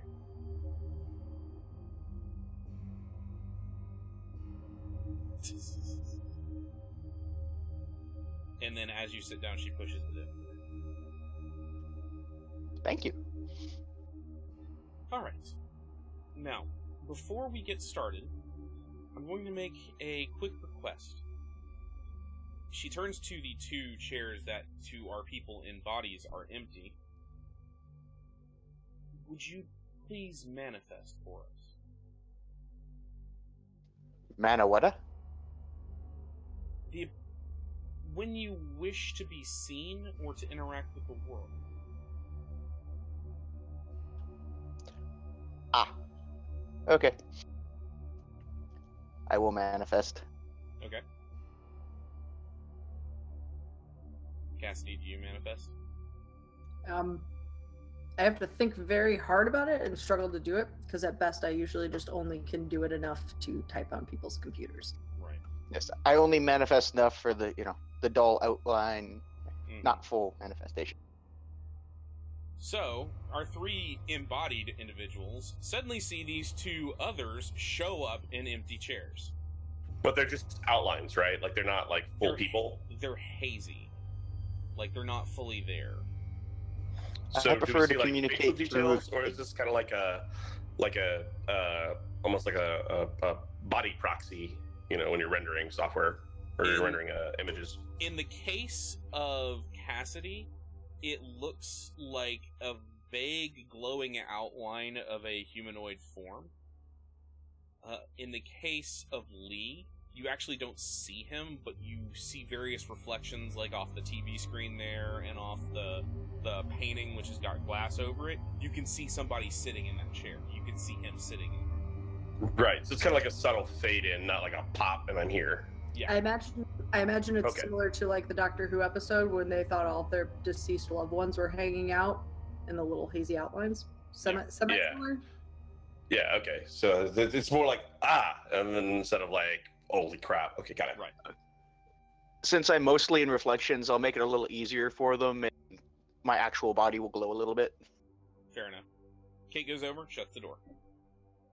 All right, everybody. Welcome to Orpheus Group LLC. For those of you who don't know, she sits down at the top of the table. I'm Kate Dennison. I'm one of the senior agents here at Orpheus, and we are always looking for new talent. So each one of you has been brought to our attention as somebody deserving of an interview here, so that we can gauge if your talents will work well with our company. I know that a lot of you don't really follow everything that's going on, like, as far as the ghost world, but we are always looking for people who are willing to learn and work with us. I think I'm sorry, the what?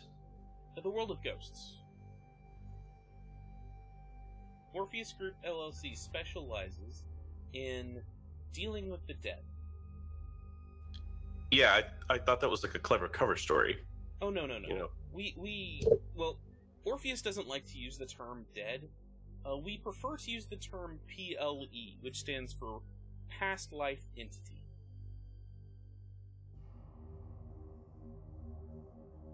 Is there seriously a Oh my god! word for ghosts? Oh my god! Well, Oh my that's god! the All word of we my use. study group is gonna be so jealous. I don't know what the French expression for what is, but it's just like Quoi? it's not like a normal one. It's just like what? What? Qua? Quoi? Yes, it's all real. As the glowing outline waves at you, yes, we are real. Woo! I mean, either that or this Je is the suis best dans trip of le your life. coup. Say what? Say again. Je suis dans le coup. I'm. I to the guy that's the woo. Sorry, I don't speak German. I see you will be one of the more colorful crucibles. We are endeavoring to hire a new, what is referred to as a crucible. A group of agents who work together in the field to complete various missions for our clients. These missions can be anything from find my grandmother's ghost so that we can have her clarify something on the will. Maybe it'll be I just moved into this house and for some reason the walls are bleeding. It could be that, or it could simply be we've been asked to provide a small amount of security. So, are you okay there, Dahlia? I'm good. Good. We are here to deal with PLEs or to deal with supernatural phenomena. We will also be willing to train you in the use of your abilities so that you can be a little better at them, and for those of you who have not passed yet, we can give you a way to interact with the dead.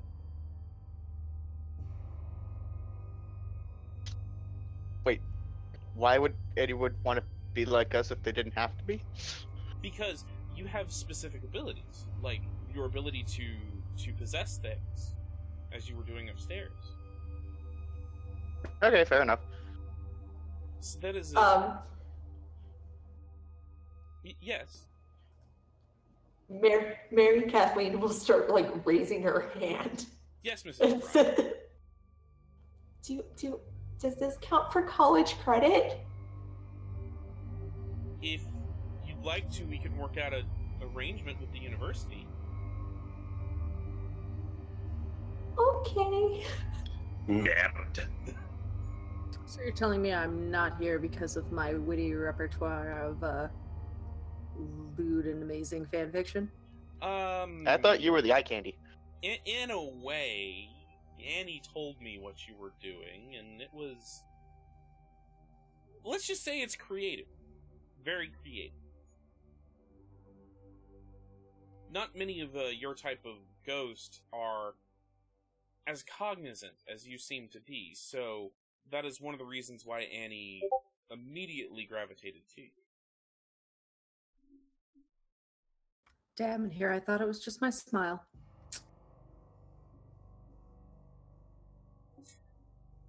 So, we are very willing to compensate all of you for your services. We offer a highly competitive salary, as well as several benefits, including health care.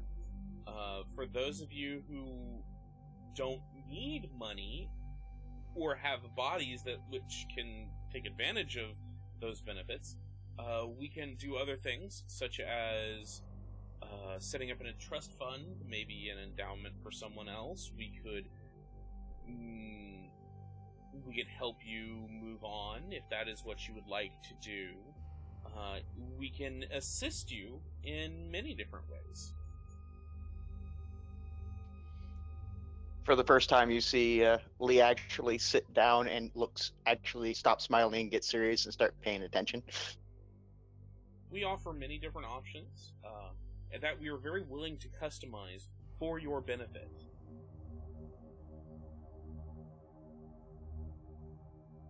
Go on. What would you like? If you'd like, we can discuss this later, or we can discuss it now. If you'd like it to be more private, then we can do that.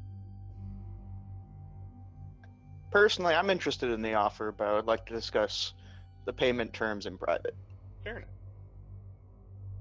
But does this sound like something that the rest of you would be interested in?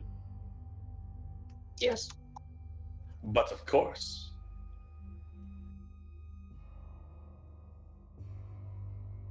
All eyes turn to Cassidy. Well, I'll just look like a jerk now if I say no. So, all right. This is why we do group interviews.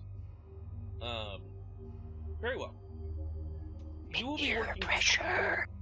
The 5 of you will be working together in what, as I said before, is referred to as a crucible, which is a group of agents.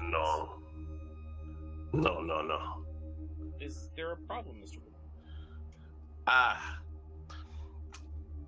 I'm going to find it very difficult to work with these 2 artifacts. With these 2... And What? like clears some ash into Lee's space. Would you please not smoke in here? It's he dashes the ash out like on his pant leg. It's not so much that we don't. I reach over and relight his cigarette. Please do not do that. Can you do that? Neat. Secondhand smoke kills. No. Which is Nimbus, yes. No. I think it's upsetting my asthma. We have this. We are part medical facility, and there is oxygen, pure oxygen on site. How are you a medical facility? I'm glad you asked, because that will bring us to the next point. So, you are probably wondering how those of you who are currently embodied, that is the three of you who are still alive, how you will be able to interact with these two. We currently have what are called projectors. The ability to leave one's body as though it is like a ghost. And we offer several different options for doing such. Yes, the black stuff in the arm, yes? No.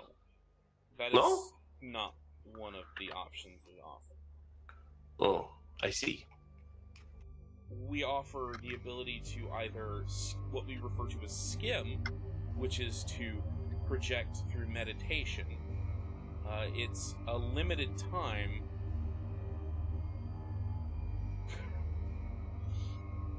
For a limited time, you can project out of your form, or we can offer a more long-term solution, which is to, well, flatline you. It is known as sleeping. No. It's very safe. No. Hold on a minute. I think I've seen this Kevin Bacon movie. It's very similar. Yes, actually. But it's less that and more of... Did you ever see that film, The Frighteners, yes, with Michael J. Fox? Where he kind of kills himself and then comes back? Wow, you just went from A-list to B-list with that one, didn't you there? It's a better film. What is this shit? Anyway, I thought interacting with ghosts was something you're just naturally born with. Yeah, it looks like we got to sit Frenchie down for a movie night. Some people can. The reason why the three of you have the ability to have the potential to project is because you've already gotten close to death.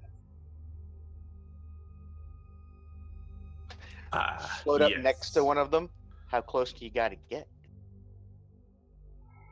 They're called near-death experiences.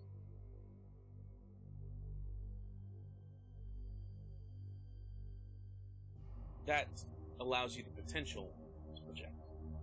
So it's like death light. Sort of. Diet death? Just one Death calorie zero. Just 1 calorie is enough. Now,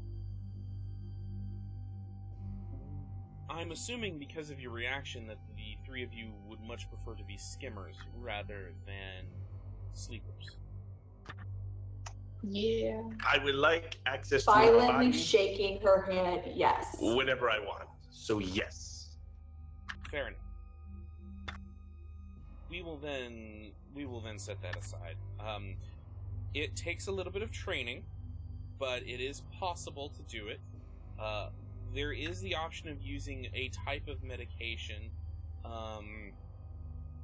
that is similar to the drug that you were speaking about earlier, but is not. It's more like propofol. It allows you to dream. But you don't have to use that, and at a certain point, you can simply just do it on your own. I do it often, in fact. It's just taxing, and will slowly take some of your power. Your raw power. The life force is kind of a hokey way to call it, but it's very similar to that. So the force can be with them? Apparently this is simply the interview that involves all of the pop culture references. But yes. What is this with all this crap cinema? I'm sorry, did you just call Star Wars crap cinema?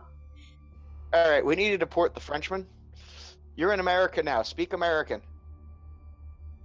So you can train us to be clairvoyant mediums? No. Well, sort of. We can train you to astrally project. Would be the closest thing I would call it. So is this going to wind up like practical magic or more like the craft?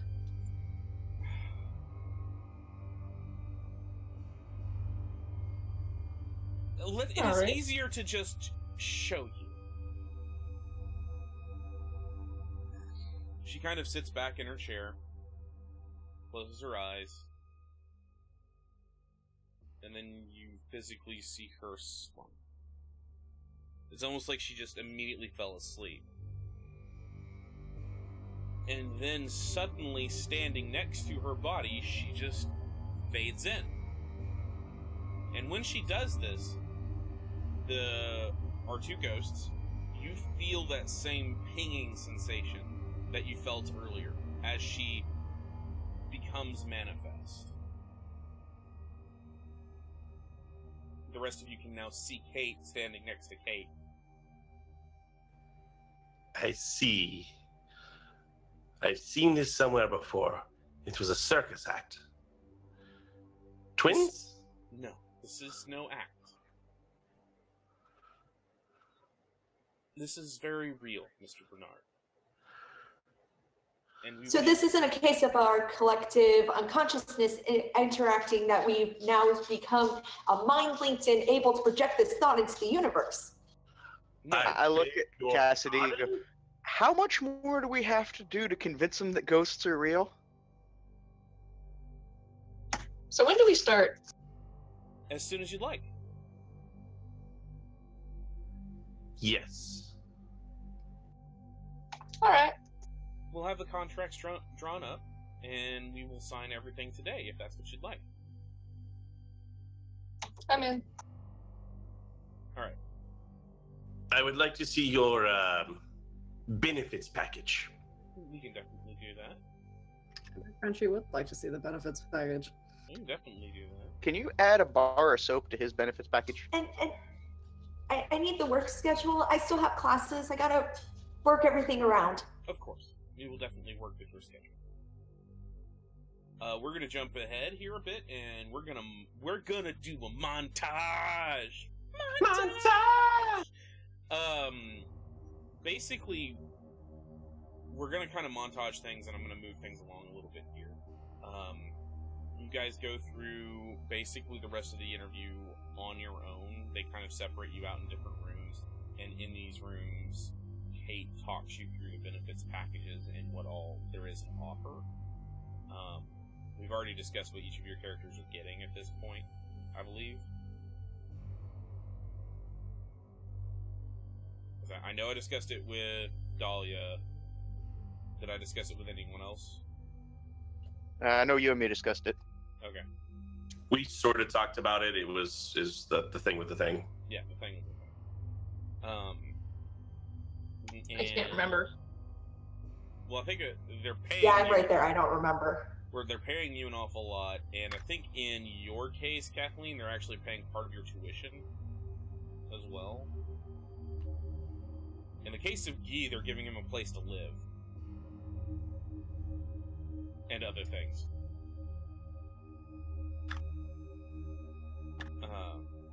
He's but going to rehab. Rehab! So, during this time in this montage, we'll go ahead and like I said, we're gonna speed things along just a little bit. Kate will take you to the Orpheus dorms. It is Orpheus policy that for the first 2 weeks of employment, you all live together. As a crucible, you will be depending on each other, and you need to be able to know each other well. You don't necessarily have to like each other, you just have to be able to work with each other. There's a very good reason for this that we'll get into while you're going through your boot camp training.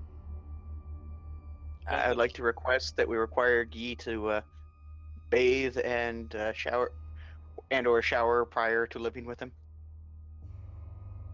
That would be highly recommended, but it's up to him. Shut whatever passes for a whole merde. Mary Kathleen will freak out mildly because, well, I still have school. Yes, you will be allowed to do that, to go to your classes, but when you're not in class, you will be... Oh, okay. Okay. I assume this is okay with you as well, Morgan? Yeah, that works. Fair enough. So are we restricted to the facility during this time, or can we go and do what we want when we're not actively training or working or whatever the heck it is y'all having us do? When you are here, you are not. Let me rephrase it. You are allowed to go do and be elsewhere. It's just when you are not here, when you are not doing your other things here, you need to be here, because the idea is you are getting to know each other, and we will demonstrate why.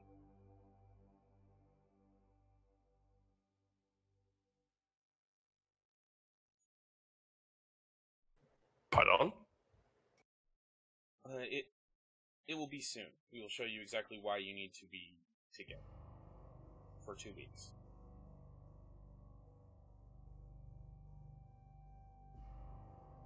Okay. Afterwards, you may live where you choose.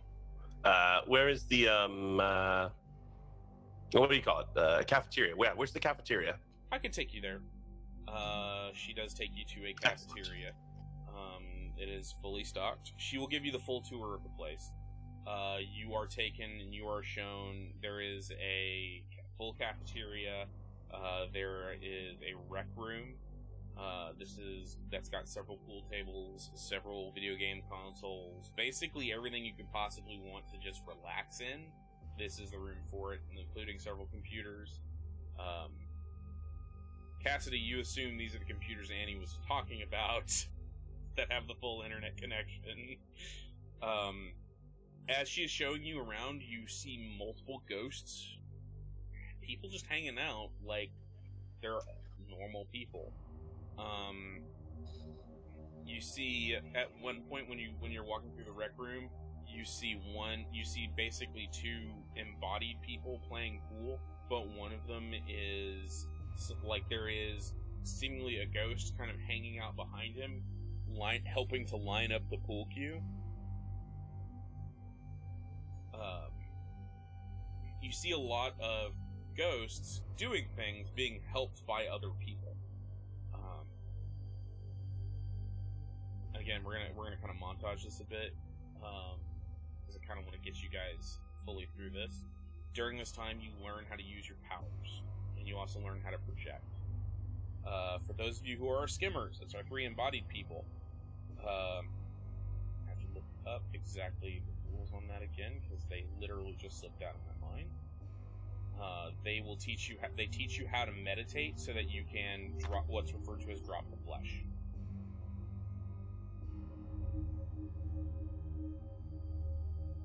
Do they also teach us how to ripcord, or do they just tell us that it's a thing that can be done? We're about to go through that. Let's see. They will also tell you that in order to do that, that you will be on a 2-week on, 2-week off basis. You will basically have to work as projectors. You'll work for Orpheus for 2 weeks.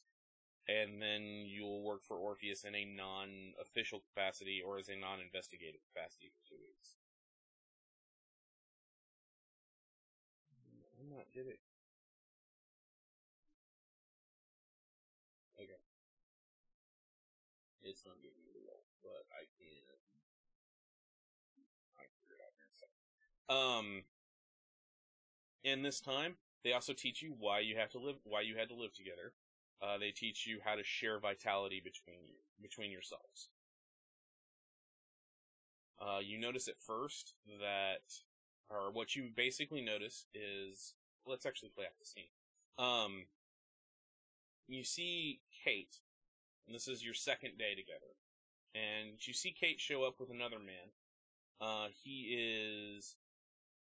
is tall, strong, well built, crew cut hair, wearing pretty much what looks like a PT boat uniform, like BDUs almost. And he's got a very large knife on his hip. And he walks in. He is dead, or at least he appears dead. He is but he is manifest.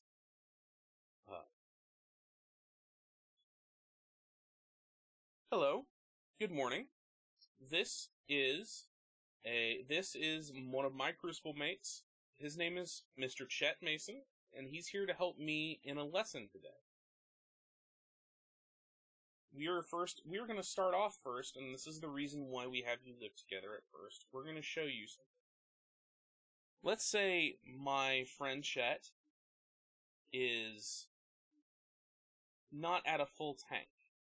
He has used some of his vitality to fuel a power of some type. Powers that we call horrors, which all of you will learn about soon.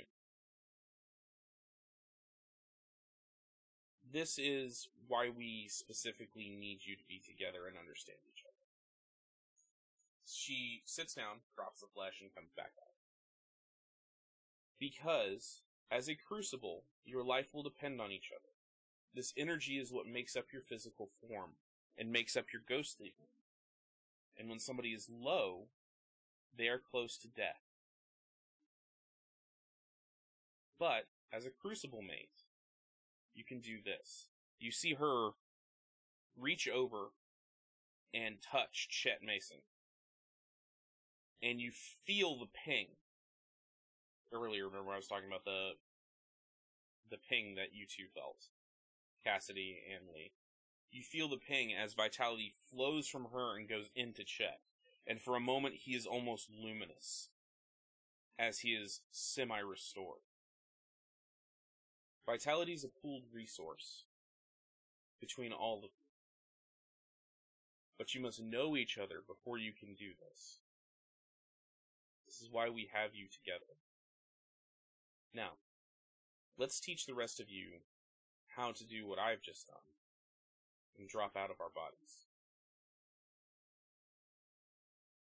Does that sound like a plan? Sure.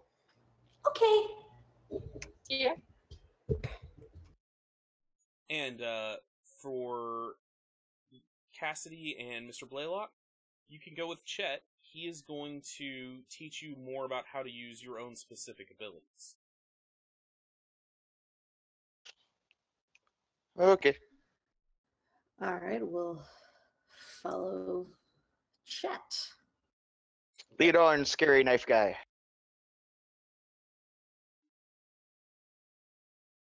Okay. So, Kate takes the three of you to another training room, and Chet takes the two of you somewhere else.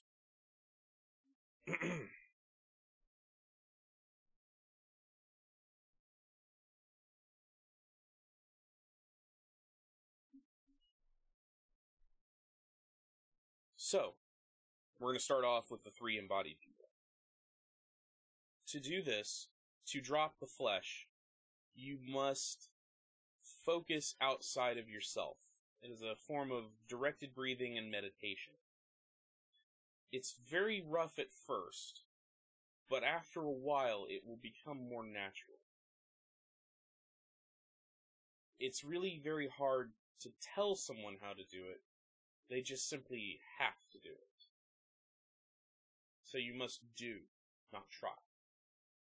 I know I sound like some kind of yogi when I say this, but it's very real. I want you all to lay down and relax.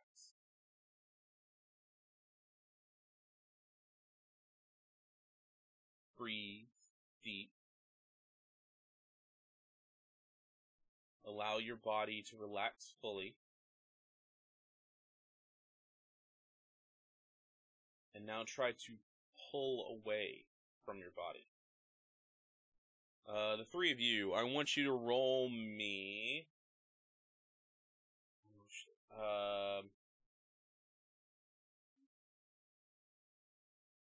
meditation and... roll me a stamina meditation. What's the modifier for not having the skill? You just, in this case, you just roll your straight stamina. What's the difficulty? 8.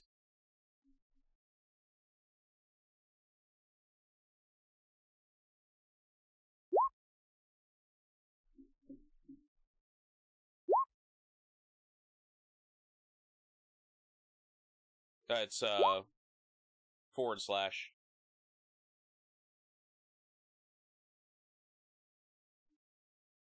Morgan, you're just not getting it. You can't. It feels wrong. Oof, that roll.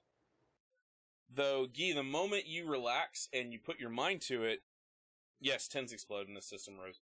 The moment you relax and put your mind to it, you are immediately standing next to your own body.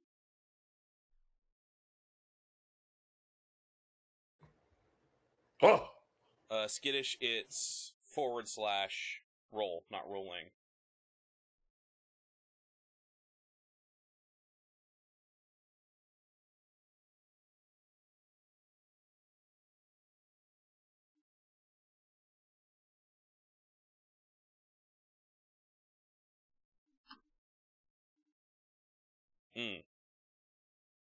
You're not quite getting it. You can kind of feel relaxed, but you can't quite separate. It's okay. He got it on his first try, but that doesn't mean anything for the rest of you guys. You can do it well. Now try again. Just breathe and relax.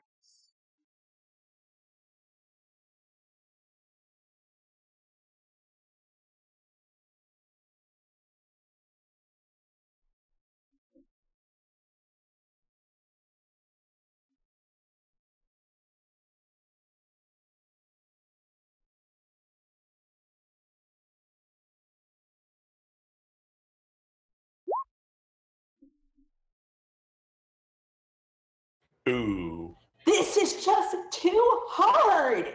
It's not too hard. It just takes some time. While you guys are working on that, let's jump over to our other crew. Alright, so. Let's see here. So, Cassidy and Lee, you guys are taken to another training room. And Chet looks at both of you and says, alright guys, we'll get to see it now just how your powers work. Now, from what I'm told, you already know how most of them work. He's pointing at you, Lee. You already know how most of them work. But have you tried to push them as far as you can? Maybe. I've pushed them. I don't know if as far as they can yet. I've only been doing this a little while. Just know that you can push them. You can actually force it fully. But it's much like exerting your body too much. You can pull a muscle or hurt yourself. So, Cassidy. Yeah. Have you attempted any of your ghostly abilities?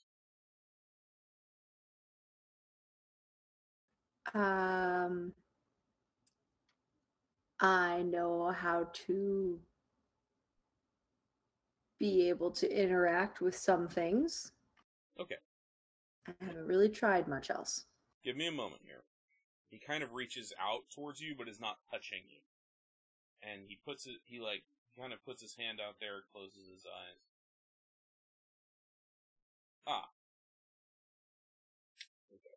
What is your nature, Cassidy? Bon vivant. Okay, I believe that is Wisp nature group, isn't it? Yes. Okay. Ah. Okay, you are a wisp. So you are what we refer to as a wisp. The very interesting things involving that is that you can attract others. While he's working with her, I'm going to be doing what he said. I am trying to push the glowiness to see what it can do. Okay.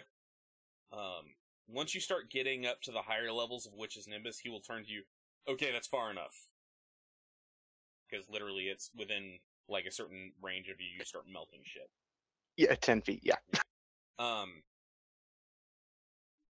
Alright, I want you to take your vitality, that pool, that reserve inside of you. I want you to project it outward. Like, just project it outward. What did you do when you were alive? What was your job? I was a dancer. Alright. You know that feeling you had when you were on stage and all the eyes were on you? Yes. I want you to take your vitality and project it into that feeling. I am intrigued and am intently watching this class. I know it sounds strange, but don't think about it, just do it. Okay. And then I close my eyes and I try to focus on that feeling and the feeling of pushing out that inner vitality. Okay. And before you know it, you find yourself glowing. Like, actually glowing brightly. And the moment you start glowing, Chet Mason does this. Lee, roll me a willpower test. You don't have to spend a point, just roll your straight willpower. Okay, so willpower at what difficulty? Difficulty 6.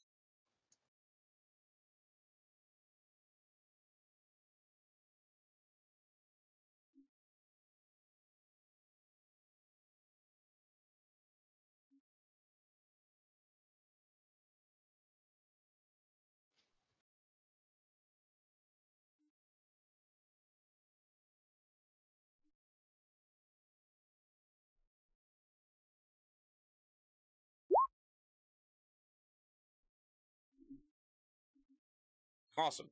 You turn away just in time. What happens is, you catch the brightness from her and you feel it pulling your focus.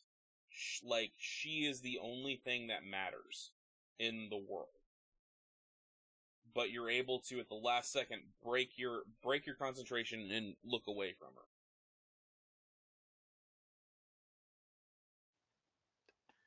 Knife dude, do all ghosts have a glowy thingy that does something? No, that's only some of them. As a wisp... Damn, lady, you would have made a great dancer. Well, here's the thing. Nobody can look away if they catch her sight like this. She is literally too shiny to look away from. So it's a whole don't look into the light thing. Gotcha. Yes.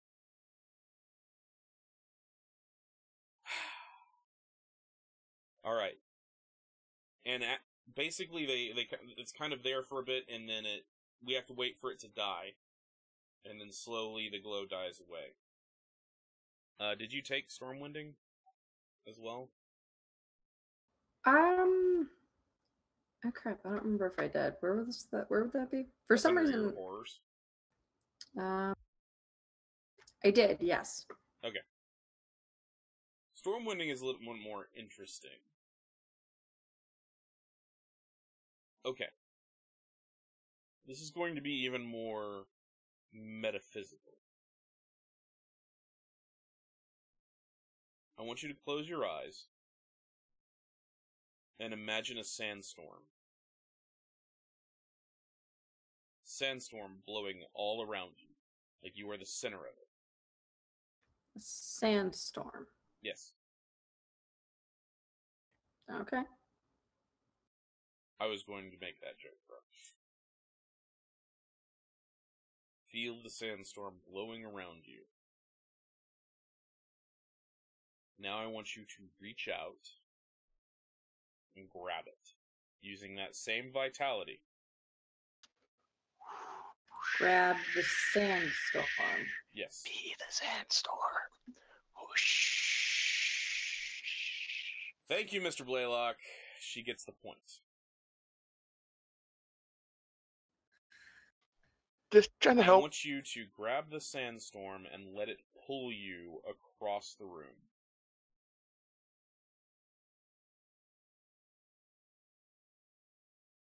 Am I grabbing it or just holding on to it? Both. You're using your vitality to do it. Okay. Close my eyes.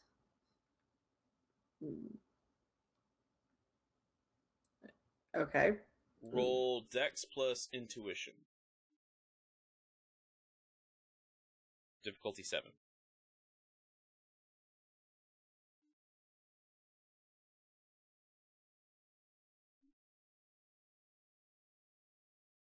I'm sorry, there should be background music, but the machine has yet again decided that it hates me.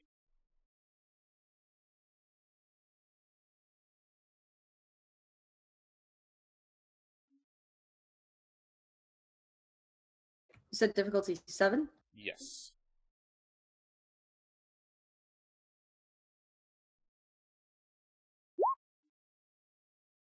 Oh, hey, that's 2 successes.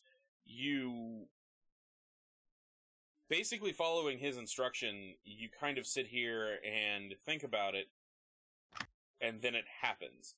You open your eyes and find yourself about 3 feet forward from where you were.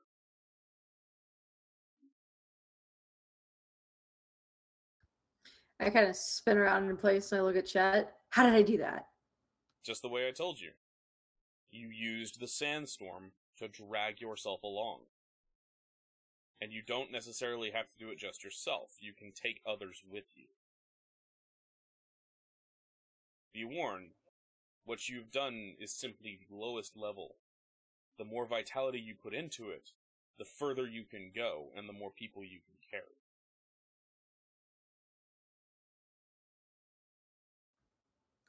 I mean, lowest level still seems kind of cool. Why'd you gotta kill the buzz with calling it lowest level?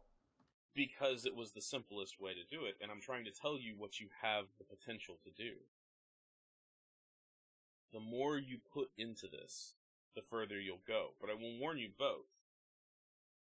The more you put into this, the more people will notice you.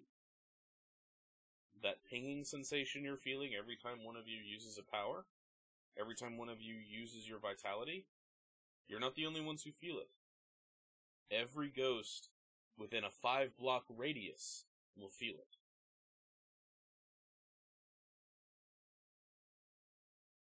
So it's kind of like a psycho ping. Sort of. So every ghost is inside an AOL chat room getting notifications every 10 seconds? Pretty much. Wait, AOL's still up? Apparently in the afterlife it is. Ah, dead And chat on rooms. that, Makes we will sense. cut back to our other training room. Alright, ladies. Alright, now, stop trying to force it, and just let it happen. Wow, that came out. Let it go. Let Let it go.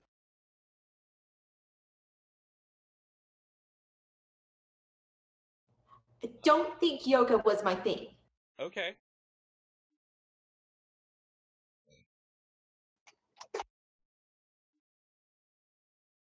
Alright. I want you to try something else. I want you to reach out. Morgan got it. Yay! You suddenly feel yourself standing next to your body. This is weird. Alright, Mary. Now listen to my voice. I want you to just imagine yourself outside of your body. And just be there. Okay. And we're going to forgo the roll you spend a willpower. Unless you want to try and roll.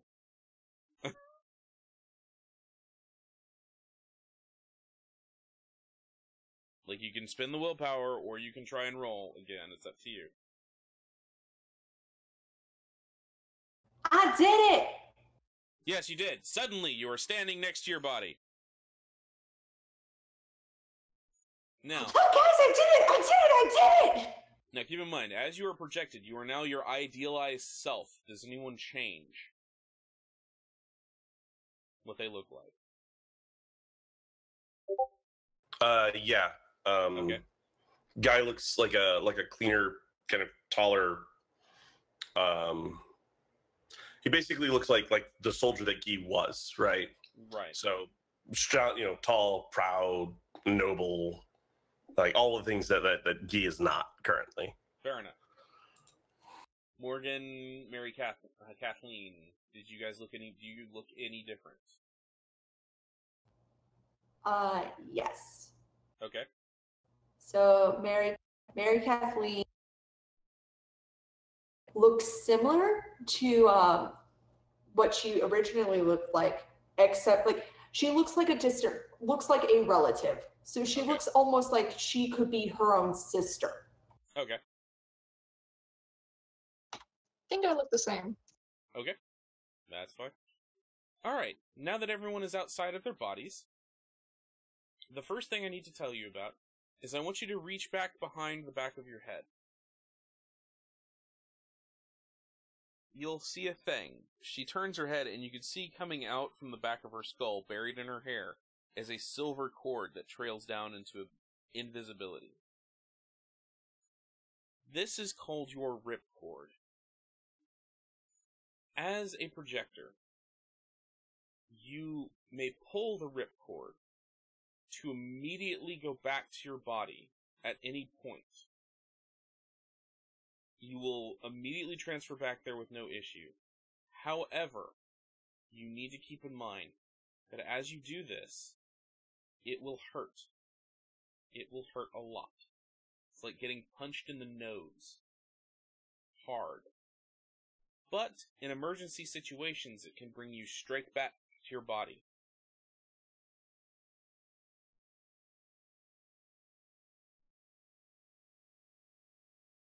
Just think of it like an emergency, like I said. Any questions? What all can we do like this? Say again? What all can we do like this? That's a very good question. Let's in fact join the rest of your crucible, and we'll find out. And she leads you back to the other room, where you find Cassidy and Lee. Like Guy visibly stops for a second and kind of has this panic moment of I don't want to leave my body behind. Don't worry, your body will be fine. In fact, she locks the door.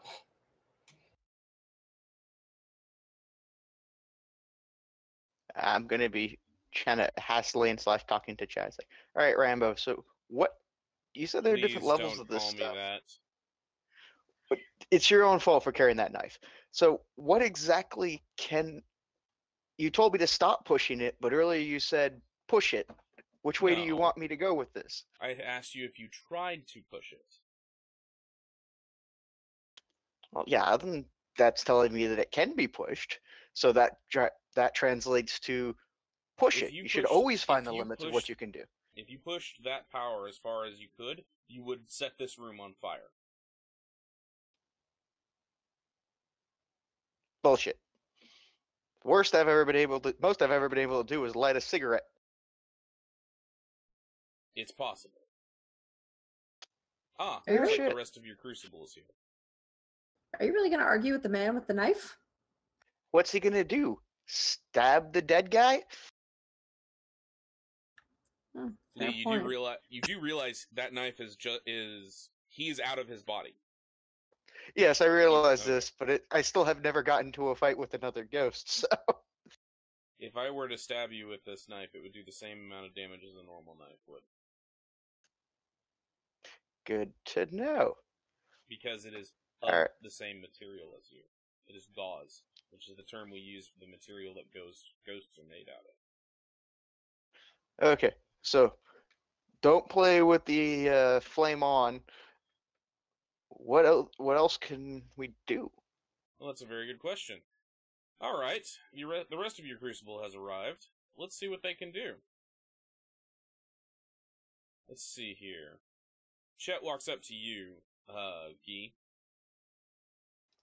Oh, Wait, who's that? Mr. Bernard. Oh yeah, because Guy does not look like Guy. It looks sort of like Mr. Bernard, so I'm assuming that's him. Maybe. Did they make him take a bath? Holy shit! They are projecting. When you project as your idealized self. Just like you. Looking good, Frenchie. Just like you, Mr. Blaylock, that is not how you looked when you died. That is how you envisioned yourself when you died. I wouldn't know. Oh, it's in the idealized self. It's clothing and all, right? Yes. So he's in military fatigues then. Yeah. Probably very similar to the instructor. All right. Mr. Bernard, you are like me. You are a skinner. Oh. And what does that mean? That allows you to possess people and get better at physical things. Let me show you. You see he kind of focuses a bit, and his muscles obviously bulge. He seems to get suddenly stronger. See. This makes me faster. This makes me stronger. This makes me survive harder things. You can do this. You did take Juggernaut, correct? Yeah. Okay, that was right. I don't have your sheets up in front of me at the moment. At this point, also, Kate walks up to you, Mary Kathleen, and says, "You're more like me. You are a banshee." I don't like the sound of that. We have some interesting abilities. For example, you can scream loudly and shatter walls. Oh, like banshees in actual folklore. Yes. Or you can inspire emotion.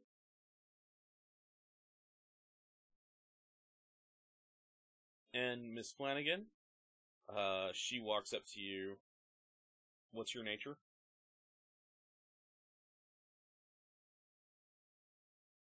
Defender? Okay. Oh, wait, you're out of your nature group, aren't you? Yeah.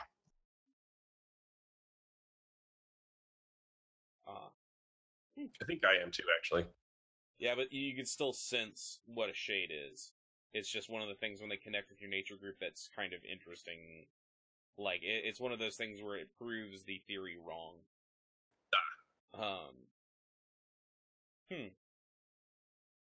Interesting. From what I can tell, you are a poltergeist. Like, throw shit around the room type of poltergeist? Yes, almost exactly like the film. To keep making these pop culture references, you can throw stuff, throw things. At your higher levels, you can even create things out of your own form.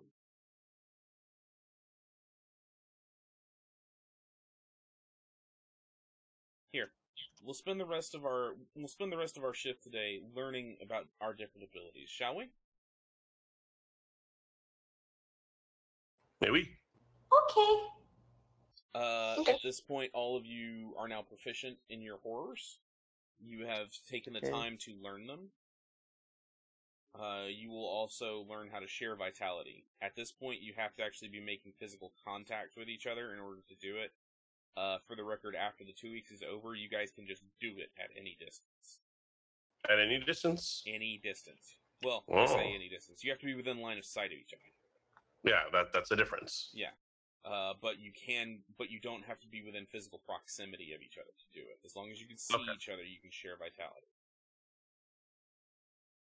At some point, I'm going to try and puppet my own body. You managed to do it. Because it's just, as you do it, you can actually feel the tendrils of puppeteer strings coming out of your fingertips. And it's almost like a silver filament wire that allows you to just pick it up and move it like it is a puppet. Interesting. Also at this point, Mary Kathleen, Kate will take you aside and teach you forebode as well. Which is...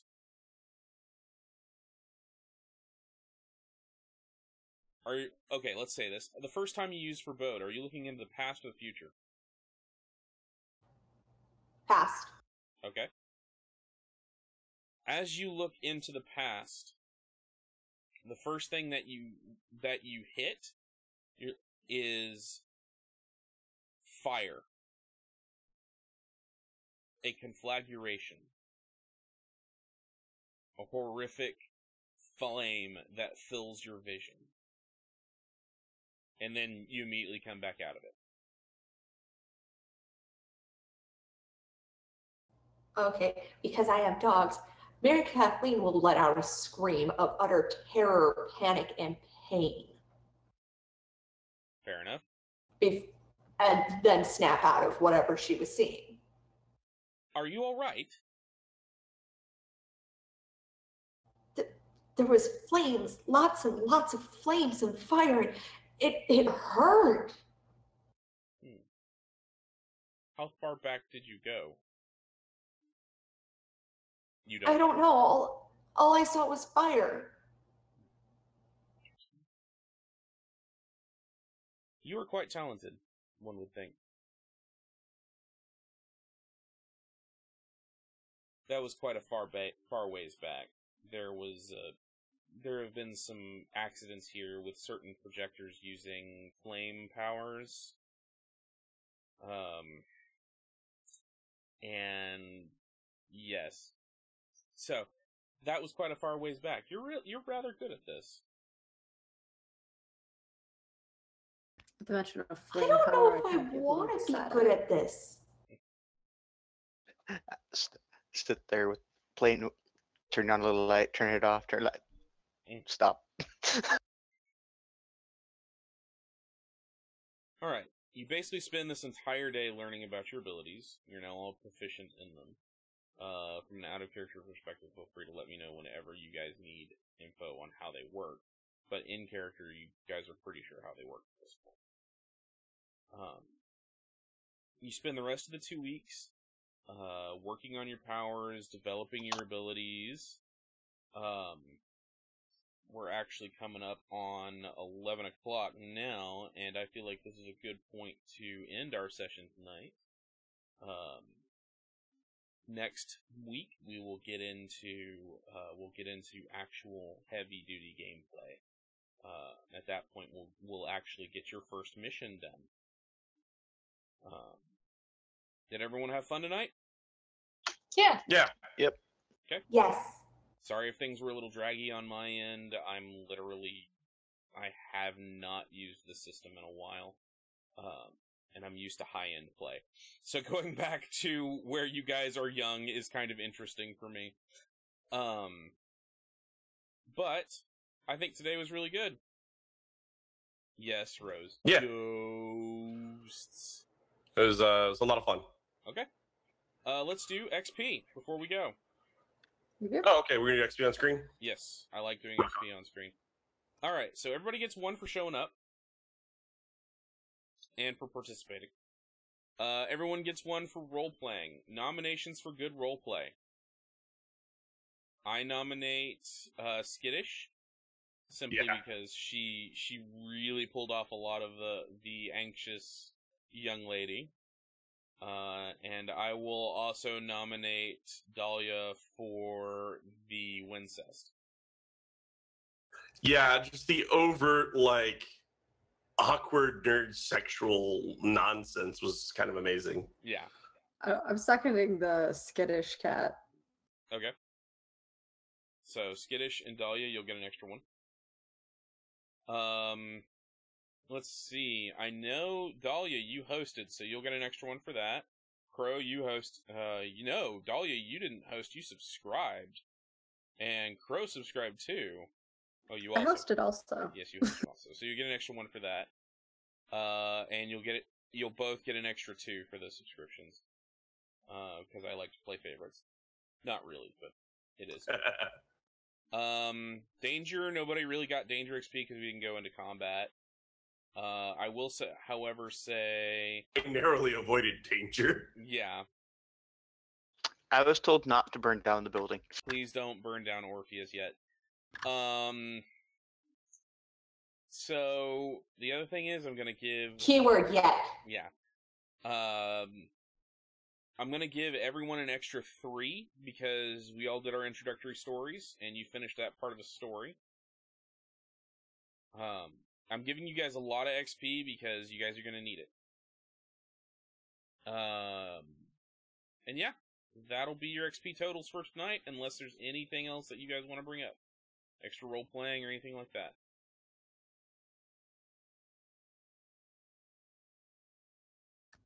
I still get an extra 2 for my sharing is caring, right? That sharing is caring was just because it was hilarious. Oh, You God. still get that. Ugh. Oh, and I think I saw Idrel, you got an extra. You're gonna get an extra 1 because you retweeted my stuff on, or not retweeted. You shared my stuff on Facebook. Iridel, yes. Iridel, yes. I for some reason I retweeted you. I didn't see it. But yeah, so that'll be it, and we will go ahead and end it there.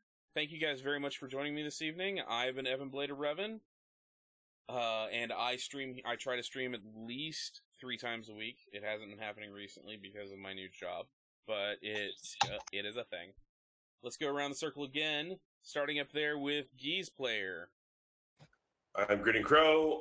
You'll see me popping in from time to time in Evan's channel, and I'll probably start hanging out with Dahlia as well.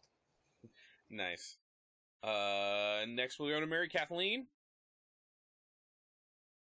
I am skittish. I'm Skittish Cat, and I do not stream. However, that lovely layout that you are seeing on this stream was designed by me. And if anyone ever needs a layout, you can email me at andy.bongfac@gmail.com because I do commissions. Yeah. And Dahlia. Black Dahlia 42. You can find me streaming on Twitch Monday through Saturday, starting at 9:30 p.m. until my body crashes on me. All right. And Irdel? I'm Iridel Bastion, and I play Morgan. And then we've got Warfox, last but not least.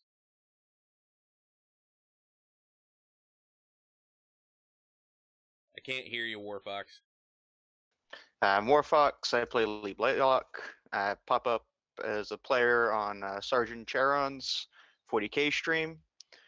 Hopefully I'll be able to do a little bit more streaming. All right, guys. Thank you guys very much for coming by. Please stay tuned. We're gonna send a host somebody's way, and I want to give you guys to a really good streamer. I hope you guys have a very, very good evening.